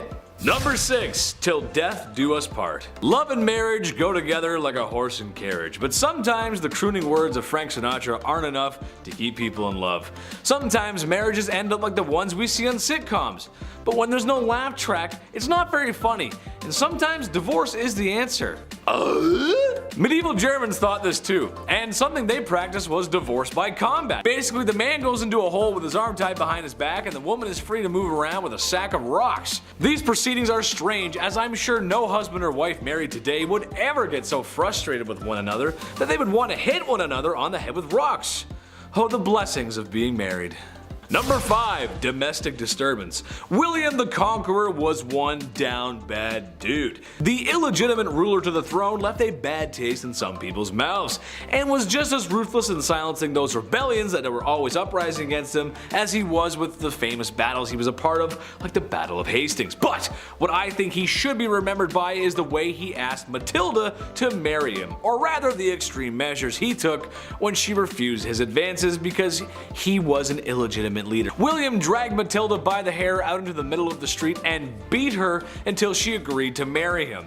I don't have to tell you how messed up that is, and I sure hope I don't. Number 4, Nero's sauna. The Romans were kind of a big deal, especially if you're into history. Large city, culture, and some other structures are still around today. That's kinda cool. But while the city of Rome may have been the best city on earth at the time, Romans themselves could use a little work. Meet Emperor Nero, the vicious leader of Rome who became emperor through ill-gotten gains. However, in what may have been one of the first acts of flexing the male patriarchy, the divorce, or forced separation of his wife Claudia Octavia, comes to mind. It was a rocky marriage from the start. There was a general dislike from the very beginning, but when Nero remarried, as emperors did, he had Octavia banished to an island, where shortly after she would be suffocated in a hot vapor bath. Her demise was sad for most Romans. Oh yeah, and they tried to make it look like she did herself in. That's messed up, man. Number 3, pedestal.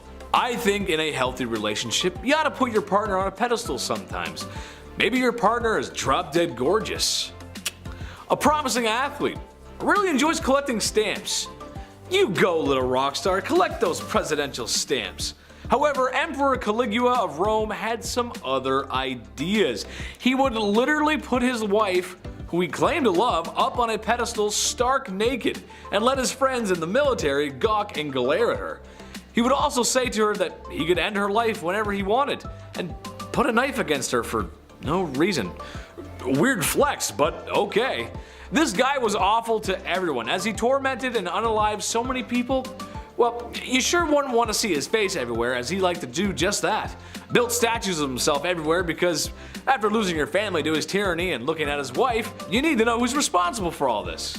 That's messed up. Number 2, Duzong Duzong Duzong. That wouldn't really be a great fraternity name, would it? Well, the Emperor of Duzong of China would think differently, as when he was in charge, that's pretty much what the royal court looked like. Enough drinking to keep AA in meetings for 100 years, and enough ladies of the evening to... Well, I don't have a joke for this one, but there were a lot of them, trust me. Having massive parties like that and enjoying the company of other women is not how you respect your wife. To make matters worse, it seemed that too much partying may have been a bad thing. Who would have thought? As what he made up for in a fun weekend, he lacked in governing, as the Mongols were at his front door, or gate rather. Eventually, his empire would burn to the ground. All thanks to alcohol, and many women who laid down for their lives, literally. Number 1, side piece. Look, I enjoy the company of a woman just as much as the next king sits on his throne. But in my opinion, once you find a wife, it's time to settle down, relax, no more crazy parties like Duzong. This is another generalization, but every king did this. Every king in the past has had mistresses, as if that is a totally okay thing to do to your wife and oftentimes the queen of your kingdom. I'm a reasonable guy, so maybe I can see having your side piece waiting in the wings to be stage center, but It's never one, is it? It's always multiple. Ladies of the past, all I can say is make sure you give birth to a boy and watch your back. They're coming for you. Kicking off the list at number 10, a fool. While ancient kings have all the riches one man can possibly have, it's still somehow never enough. Kings also have their own walking, talking party. Yeah, how fun is that? The earliest accounts of the fool go back to the 11th century. These fools were hired to liven up the party. Most of you may have an image of a jester in your head just jumping around on tables, telling jokes, juggling with big pointy shoes, wearing pajamas. Yeah, that's pretty accurate. It was pretty fun. One of the best jobs to have was the title of a minstrel or a fool. It was an honor to have, really, and the fool's payment was no joke. Roland Le Picheur was rewarded with 30 acres of land from King Henry II, as long as he showed up to court every year on Christmas Day to fart. Literally, he would show up and fart around.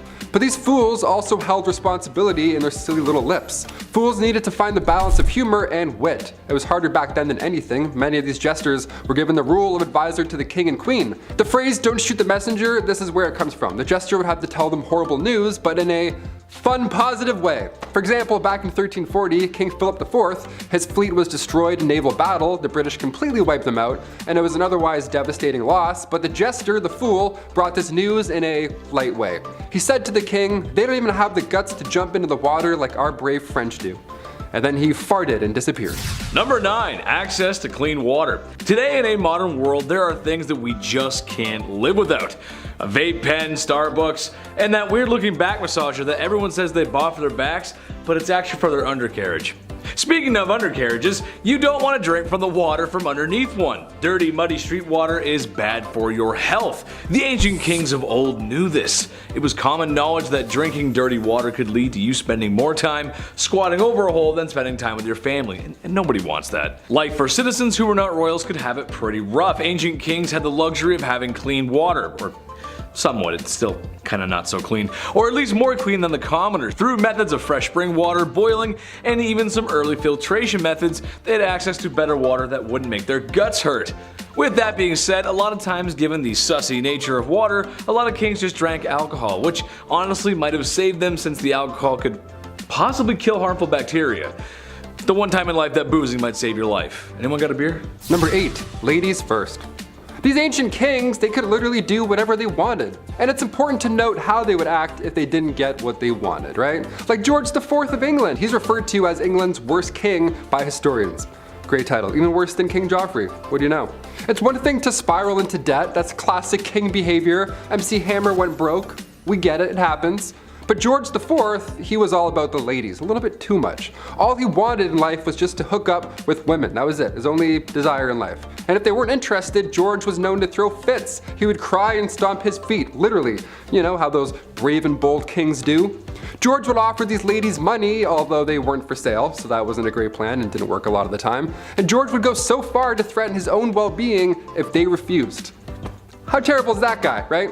Just imagine that conversation, how insane. What takes this to the absolute next level though is that George would keep a lock of his partner's hair after they had spent the night together.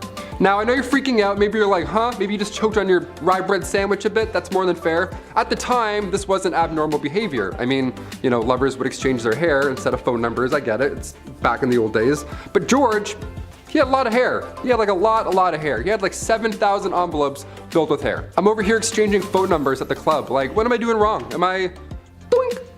Call me, peace. Number 7, food. Nice. Whether you like it or not, at some point in your life you're gonna have to eat, and if you're like me, that means all the time. Steaks, ribs, beer, Burger King, pizza, pasta, ham, and chicken wings. Nice. It should be no surprise that I like beer and barbecue, and to answer your question, yes, I am the most fun guy to be around at the barbecue. Why? I just like to have fun and I like to eat good food, man, that's just it. Imagine a world, however, where there is no pizza and chicken wings. I know, it's horrible, right? Ugh. Food was always a concern of commoners in ancient times, and as much as I love meat, it wasn't always available. They just didn't live in the industrial agricultural world that we live in today. For Romans, it was a steady diet of breads and nuts, and if they were lucky, maybe some cheese or soup. But for the kings and emperors of old, well, if you feel like vomiting after all you can eat buffets, it makes you feel, some first world kind of guilt, then look no further than ancient kings. Food might be the most excessive way they live, really. All kinds of meats all the time, beer, wine, fresh fruit and vegetables, which for health reasons is pretty huge, and to make them huge, maybe even some desserts. The Egyptians, for example, were known for their sweets. And now I'm hungry. We should go to a banquet together. Number 6. 6,000 knights. Being a medieval knight, obviously, it sounds cool. They have the sword, the horse, the flowing hair, all that good stuff. They're saving the damsel in distress in some sort of tower. Well, no, it actually sucked being a knight at all. First of all, chainmail. You know how heavy chainmail is alone by itself? It's like 55 pounds. All that chainmail underneath your armor, no way. My body, this Q-tip spine would just break in half, no way. I can't even get on a horse wearing jeans and a shirt, let alone chainmail. Being a knight is something that starts when you're 7 years old as well. You gotta start as a little royal tot. Then you'd be given to a noble to learn and be wise for 7 years, some, Yoda type scenario. And then at age 14, you become a squire. A knight's intern, not an ideal job to have when you're 14, but if you stick it out just 7 more years, then you're an official knight. That's it. But then what? Do kings have 2 knights? Do they have 4 each? Is it like a breakdance squad? Is it like 8s, groups of 8s? Like, how do we do this? Henry II of England could call up to 6,000 knights. This was back in the late 12th century. That's a lot of backup. That's a lot of shiny, majestical backup. My favorite knight, still to this day, I don't care, Martin Lawrence. Jamal, Scott, Walker. What's up? What's happening, y'all? Number 5, big money. This is no surprise to anyone, I'm sure, but back in the day, I'd argue the division between wealth and poor was larger than today. Kings had it all. I mean, if you listen to what Taylor's saying, he knows what he's talking about. Food, water, power, what else is there? Well, how about the coinage to make it all happen? The bread, the guap, the dosh, and my favorite, the cheddar. Yes, that's right, the ancient king's wealth. Whatever they didn't already possess, they could take by force or simply just bought with incalculable riches. With uncalculable riches. So much money. They had so much money. I can't make it clear. They had a lot of money. A great example of this was Mansa Musa, a very wealthy king from the Mali Empire. It's speculated he might have been the wealthiest person to ever walk the face of the earth. Earning his riches through the trading of gold and salt, he decided to show the international community how rich he was, and went on tour, because that's just something you do when you have millions of dollars, I guess. Where in multiple cities he spent and gave away so much gold that it upset the city's economies. That is a big flex, okay. Donald Trump might have hotels, but Mansa Musa has everything else. It's kind of like Monopoly when one player has a boatload of cash and they go from one good property to the next. So even if they land on something, they got all the cold hard cash to deal with it. Plus, they also have some good property and they just make it back every turn anyway. I'm fed up with Monopoly. Number 4, King of Castles. King Ludwig II had numerous castles built to resemble fairy tale castles. Yeah, let's call this inspiration, I guess. What a privilege this ought to be. Ludwig was only 18 when he became the King of Bavaria back in 1864. And then he had castles built, as he was inspired from romantic literature and spending time at the opera. You hear that, Andrew? He was inspired after the opera. What a poet. It's crazy. Crazy. Must be nice, right? King Ludwig II would spend his nights in one castle, looking through his fancy telescope, admiring the next castle being built. What?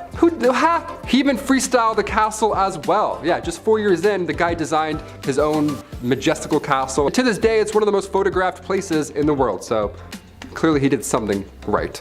Neuschwanstein Castle, literal fairy tale, there we go. Meanwhile, I'm over here making castles in Minecraft. Still fun, we'll take it. Number 3, jousting. First there is bread, and then there is wine, and then there is entertainment. You can't tell me while a delicious plate of nachos dances like a ballerina in your microwave, you didn't pull up some super cool content to watch on your phone. Maybe featuring a large, kinda funny comedian, and maybe also featuring a super handsome, tall, funny comedian with a neck thing, I don't know. Kings of ye olde times did not possess the power of the internet or watching fail videos, so watching combat sports was the next best thing. Oh, what's that I hear? Watching the sport isn't enough? Well, some royalty even got involved. King Henry VIII, for example, just loved to joust because Because he did. He even had an accident with such, and it's what might have made him gone mad in the first place. Number 2, banning coffee.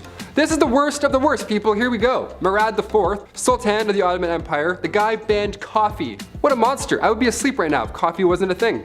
He was born in 1612, and for the most part his mother was ruling through him because he was so young and all. But when he got a little older, he got a little wiser, he put forth these laws, punishable by death, may I add, in order to get things back on track. That was the key. The guy banned coffee, tobacco, and alcohol. What a fun guy. He would actually disguise himself as a civilian at nighttime and then wander around aimlessly in hopes that he would find one of these dark roast renegades just wandering the roads. If you were caught outside having a quick smoke break, you weren't arrested, you didn't get fined, but rather Murad IV himself would just take off his hood and be like, surprise, and then he would take off your head. Right there in the streets. No trial, no jury, just straight to execution. All that for some stale ale. What a monster. Number 1, groom of the stool. For some reason this job was considered to be higher up, a well-respected job, if you will. However, I'd like to ask the man in charge of such an operation how he felt. I can imagine he wasn't too fond of his job. Hands never clean, hands never clean. The groom of the stool is someone who would assist the king in his bathroom duties by supplying fresh water, towels, and whatever a king needs. He may have also been responsible for cleaning the forbidden starfish. May the divines of Skyrim have mercy on his soul. I guess this had to be done, but I don't know if I could ever even do that to another human being.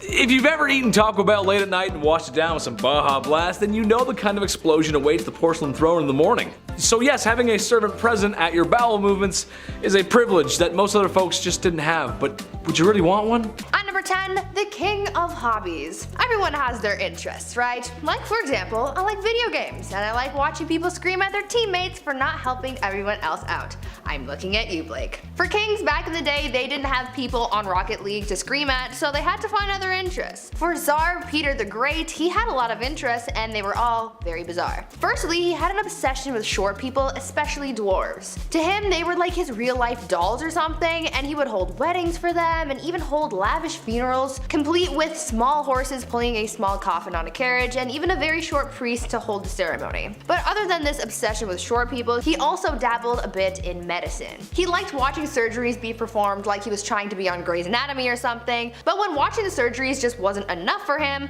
he would sometimes perform them himself. Now remember, he's not a doctor, so it's no surprise to learn that these surgeries rarely ever went well and people died. I certainly wouldn't trust him to give me any kind of surgery, but he was a king so he could do whatever he wanted. Peter the Great also loved dentistry. It is said that if you wanted to get all buddy-buddy with the king, all you had to do was let him pull your tooth. Sounds like the guy was one heartbreak away from starting his own medical drama, but in the worst way. Number 9, banning coffee. This is the worst of the worst, people. Murad IV, Sultan of the Ottoman Empire. The guy banned coffee like an absolute monster. No more triples for you. He was born in 1612, and for the most part, his mother was ruling through him because he was so young. That's often the case with most of these young rulers. They just get, hey, you're 7, now you rule a kingdom, enjoy. It's tough, they're not gonna know what's going on.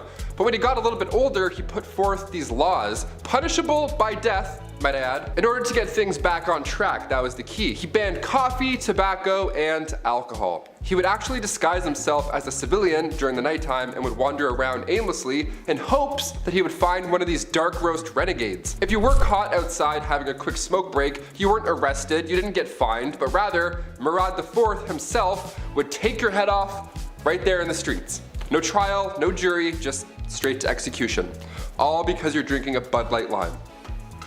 At number 8, why you mad? Now this could be a bit of a controversial opinion, but if your name includes the words the mad, I would assume that you're not doing too great, right? I mean, you have to earn that title, and if it's a title that harsh, that simply begs the question, what in the HE double hockey sticks did you do to get that name? Well, for Charles the Mad, he did a lot. Charles became king when he was only 11 years old, so that certainly didn't help his development, and knowing this kind of helps explain a lot of his actions. He was known for getting really angry and throwing fits of rage, and was known to give people the gift of the big sleep, if you know what I mean. Charles didn't always kill people though, only sometimes. Other times he liked to switch things up. Sometimes he would run around his palace pretending to be a wolf. Other times he would go through phases where he just really didn't want to keep up with his personal hygiene, and he would get so gross gross that he literally had to be cut out of his own clothes. Now, I don't know how long you have to go without bathing to get to that point, but really, I don't think I want to know the answer to that question. Charles also thought that he was made of glass, and so he would go through phases where he would sit completely still so that he didn't break. Kind of like Drax from Guardians of the Galaxy, but not as, you know, extraterrestrial. Well, maybe he was. That honestly would explain a lot. Number 7. Party hard. Zhu Huzhou was the emperor of the Ming Dynasty in the early 1500s. Now, lately we've been talking about kings and queens. We're on part 2s for both now, and there's a good amount who simply just aren't ready. They're too young to rule. Like Joffrey from Game of Thrones. Kings like that actually existed. They were horrible. They were young, they were too young to know what was right and wrong. Plus, they usually have some corrupt parents whispering in their ears the entire time. Zhu took the throne at just age 14, and for a while, ministers were confident that he would grow into the role and become the leader that he was born to be. Well, when he got older, he transformed a zoo just outside of Beijing. He transformed it into his own personal brothel. Yum. I mean, on one hand, I'm glad the animals are free, but like, a zoo? You couldn't find a more romantic place? Can convert an Applebee's to a brothel, maybe? I don't know, something with AC? His final days were spent partying, and some would say a little bit too hard. He got intoxicated and fell from a boat. That's how he ended his life. Honestly, not a bad way to go out. Pretty OG.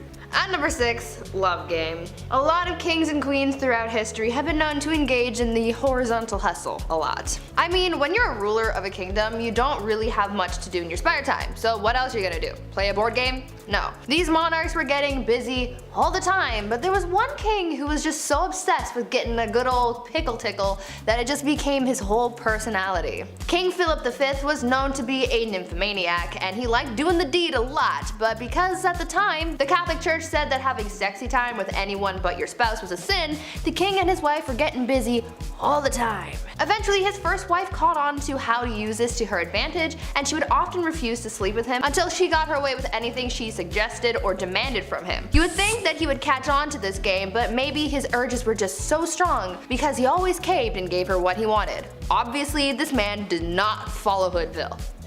Absolutely not. Just to give you guys an idea of how obsessed this guy was, when his wife was on her deathbed, before she went he literally tried to get one last bang in. On her deathbed. Like, dude, not the time. Number 5, George V. We love hobbies here on BumbleBee. I mean, I used to collect special quarters growing up. I swear to God. The only time I've ever been good at saving money was when I was 12. I would see one of these and be like, don't touch it. George V turned out he loved stamps.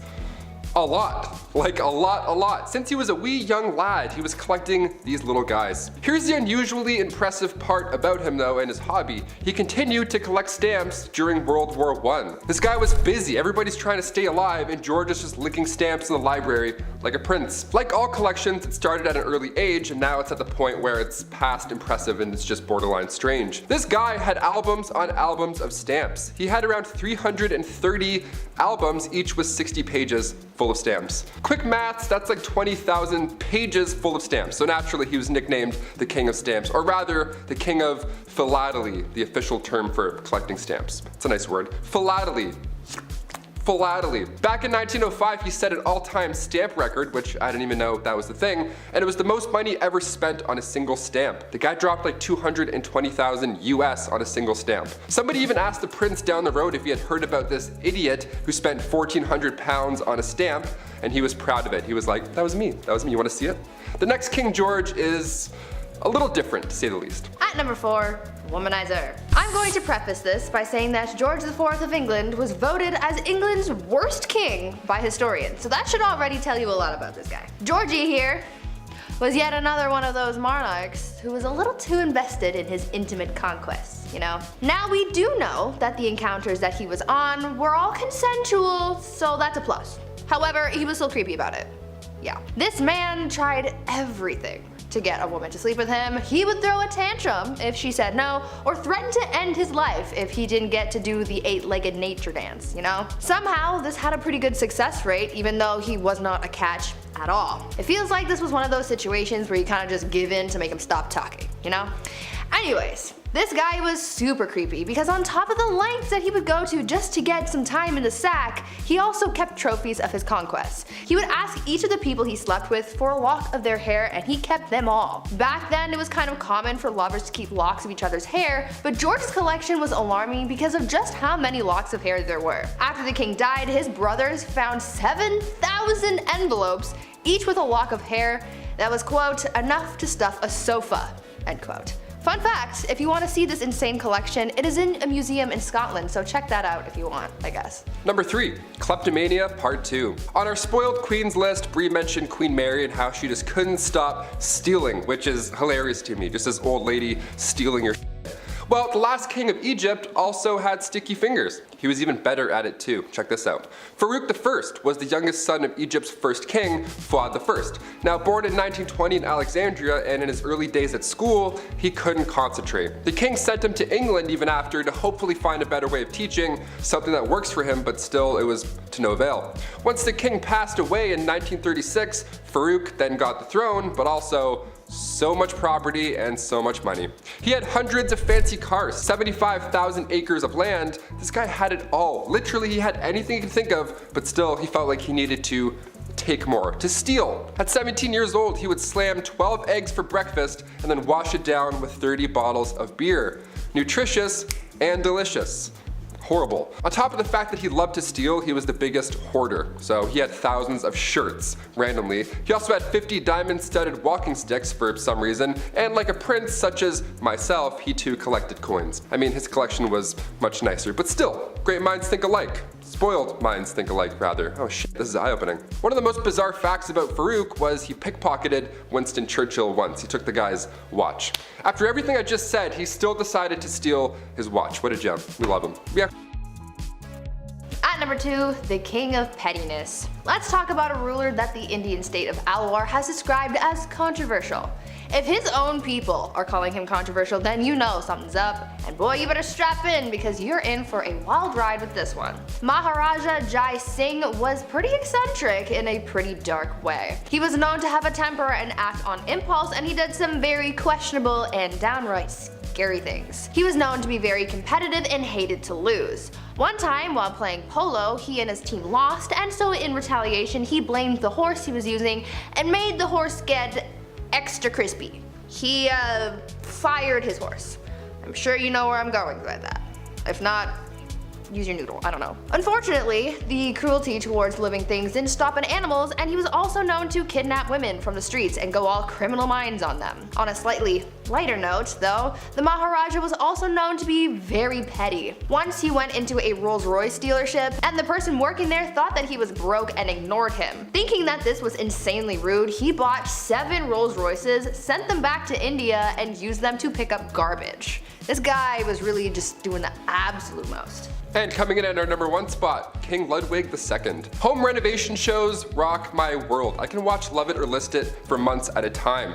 It's the dream, building your own home one day, and if you're a king, well, it's pretty easy to get that done. In our Spoiled Queens Part 2, I mentioned a princess that had a house made of ice, literal ice. Well, King Ludwig II had numerous castles built to resemble fairy tales. Literally, like fairy tales. I gotta admit, I kind of love this a lot. Ludwig was only 18 when he became the king of Bavaria in 1864, and then he had castles, like castles, more than one, built after he was inspired from romantic literature and spending some time at the opera. The kid was a dreamer, you gotta love it. He would spend his nights in one castle looking through a telescope at his new castle being built, so he would just watch it all night. That's like the king's way of waiting for your Amazon delivery. Just standing there, just like, oh, it's coming. 17 years and it's done. Just 4 years in, he designed his own castle, and to this day, it's one of the most photographed places in the world. Neuschwanstein Castle. Go check it out. It's literally a paradise. Number 10, snake eyes. Well, not exactly snake eyes, but after extended use of belladonna drops in the eyes, you would probably wish that a snake bit you in the eyes. Belladonna is poisonous. It's a no-cal zone, red flag, but yet it was still used by Egyptian royalty. Basically, the drops of poison would dilate your pupils, and that would be considered to be beautiful.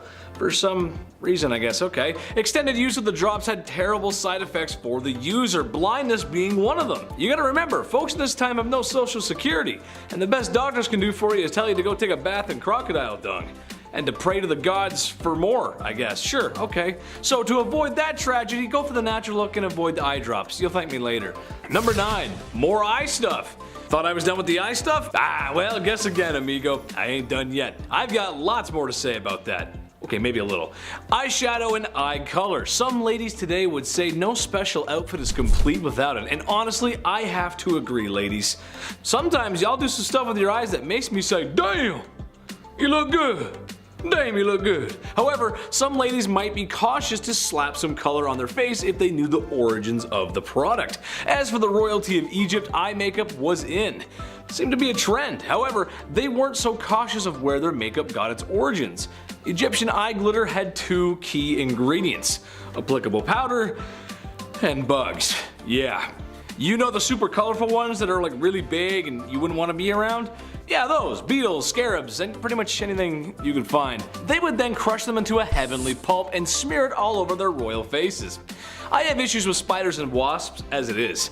I have no interest in wearing them whatsoever. I actually hate wasps. That's just, even just crushing up a bunch of, and just, oh, this is good. Oh, I love this. This is the best. Yeah, no, don't do that. Number 8, sweet traps. When you're royalty of one of the most successful empires and civilizations in human history, it means you ain't gonna lift a finger. Less than any other celebrities do today, probably. So what to do with all that extra time in your hands instead of living like everyone else? Well, how about a picnic? That sounds nice, actually. Sounds great, right? Except when we bring out all of our favorite treats, the flies and bugs bother us, and we can't look beautiful if we're covered in bugs head to toe. How did the Egyptians fix this, you ask? Well, it's simple. Don't let the bugs bite you in the first place. Basically, you get one of your forced volunteers, maybe a couple actually, and you slather the poor devils in honey, till they look like your favorite pastry from Tim Hortons. Place said glazed serving away from the picnic, and now you can enjoy it in sunshine and peace. The screaming of being eaten alive by bugs might dampen the mood, so just wear earplugs, it's fine. You stay over there and just get eaten, it's fine, no problem. No problem. Number 7, unhooded Sith. Circumcision is important in a lot of cultures of yesterday and today. Now at this channel, my job is to come out here every week and make you laugh. So to the men out there who still have their Jedi robes, imagine every day of your life you got sand in places that sand shouldn't be. Anakin Skywalker's worst nightmare, and honestly explains why he hates sand so much. But perhaps one of the reasons Egyptians used this hygiene service was to stop sand getting in their wiener's one-eyed bandit. There's no showers, nothing to really get it out once it's in there. That's no good. I guess you could take a dip in the Nile River, but there's too many crocodiles in there, and who has the time to jump in the Nile River when they're busy being forced to build large structures that will stand the test of time? So you better line up, fellas, or be cursed to feel like Anakin Skywalker for the rest of your life. The prequel one too, not the cool animated one, the one that whines a lot. That one. You don't want to be that one. Number 6, nice dentist. Turns out not all Egyptian dentistry is completely awful. It turns out they may have come up with the first toothbrush. Other civilizations had examples of one too, so it's hard to tell exactly, but the Egyptians had one. But one thing they did have over everyone else were Tic Tacs, or breath mints actually. Honestly, this makes a lot of sense. Imagine it was Valentine's Day, you just walked past a large pyramid. There's sand in places on your body where sand just shouldn't be. When you notice the smell of your breath, and it's something awful. But not to worry, because you purchase breath mints from the market. Yes, that's right. Now smooching with your Egyptian sweetheart can go on without a hitch. The mints were made from nice smelling herbs and mints, sometimes roasted over a fire to form little candies. An ancient Egyptian solution to an ancient Egyptian problem. Kinda like that one actually, kinda nice. Could put a mint in, it's kinda nice. Number 5. Oh, I didn't have any corn. Austin Powers reference for you. You know the character I'm talking about, I can't say it. Here's a hygiene product that just makes me question life. The very fabric of our existence. Whether it was the Big Bang or the almighty creator, there's just no way this was ever meant to happen. It doesn't make any sense. One day, somebody was walking along the Nile River and was unfortunate enough to step in crocodile droppings. Now, most people would say gross and move on. Oh, no, not the people of ancient Egypt. They felt the stinky, squishy unholiness on their feet and said, yes, we must bathe in this. And they did. They took the forbidden mud bath, the brown tsunami, the cesspit of no hope. You can call it whatever you want, really. It's horrible either way you look at it. Supposedly, it was meant to keep you young and beautiful. My only question would be, at what point did they realize poo baths were a mistake? Was it when they were smelling it and it was bad? Or was it when it accidentally got in your mouth or something like that and you're just like, oh what, what got that out of my mouth? That's the Scottish Egyptian, in case you were wondering. Number 4, waste removal. This one is kind of a broad stroke, but hear me out. There's no plumbing, no waste removal, and people kind of just go wherever they want. A lot of that unhygienic waste is kind of just laying about. However, the people of Egypt also had the advantage of the Nile River, which means they use that bad boy for everything. Transport, irrigation, a water source, and of course, a bathroom. Which, in case you didn't know, your source of water and irrigation should be two separate, they shouldn't go together, that's not good. This is a good explanation for the plagues of Egypt, besides the sin, bad sinners, no sinning. As years of that kind of negligent waste management are liable to make any pharaoh sick. Don't mix your water with the poo, don't do that, that's bad, don't do that. Number 3, sunscreen. This should come as no secret to anyone out there, but with my rosy cheeks and fair complexion, I would not do very well in the suns of ancient Egypt. Honestly, I don't know how Luke Skywalker lived on Tatooine with those twin suns. Without a little copper tone action, you know what I'm saying? The Egyptians had an answer to that problem, however. Not the whole living on Tatooine part, that just kinda sucks no matter what. Blue milk is weird. They had a makeshift sunscreen using rice bran extracts and a few other ingredients that were meant to help protect against the sun's rays. How effective was it really? Not sure, cause the only stuff I'm willing to test out is the real stuff. And if I get burnt, then I start peeling. And then somebody has to rub aloe vera all over me. Be right back, I'm gonna get some sun. Number 2, cursed craft dinner. You've got no plumbing in your palace, and it's time for dinner. So how does an Egyptian royal make his favorite pot of KD without water? I mean, if college kids can do it in their dorm room, surely they can master the art of post-secondary cuisine. Well, for some unlucky folks, it means taking a pot and walking down to that old Nile River. Almost like people rely on water or something, and take a big scoop of water and bring it back. But while you begin to scoop some water, you may notice someone is picking up crocodile dung. And people are bathing in the water. And to your left, there's a maiden washing clothes, and to your right, there's a man doing something I can't repeat on YouTube. Oh well, time to scoop some more water up and consume this clean, nice water at home. Oh, this is the best. Tastes like the village. It's nice. Number 1, pink milkshake. Does it still count as hygiene if you ain't breathing? I say yes. Besides the pyramids and maybe the Nile, mummies are the most famous things about Egypt. And in a weird way it is hygiene. Hygiene for the afterlife.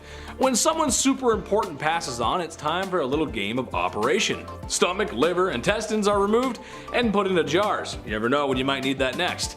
The heart is left because it's the heart, and the Egyptians were die-hard poets, so you got souls in there, you gotta keep that. The most grim process to me, however, is turning the human brain into a forbidden milkshake by mashing it with a small spike and then draining it out in what must have been the grossest waterfall ever. Oh god, oh god, that's so gross. Anyway, then you take some linen and start wrapping the mummy up like a dad wrapping last minute gifts on Christmas Eve. Bada bing, bada boom, there you go. Buddy is prepped for the afterlife. Don't mind me, I'm just gonna be sick from the brain milkshake. Ooh.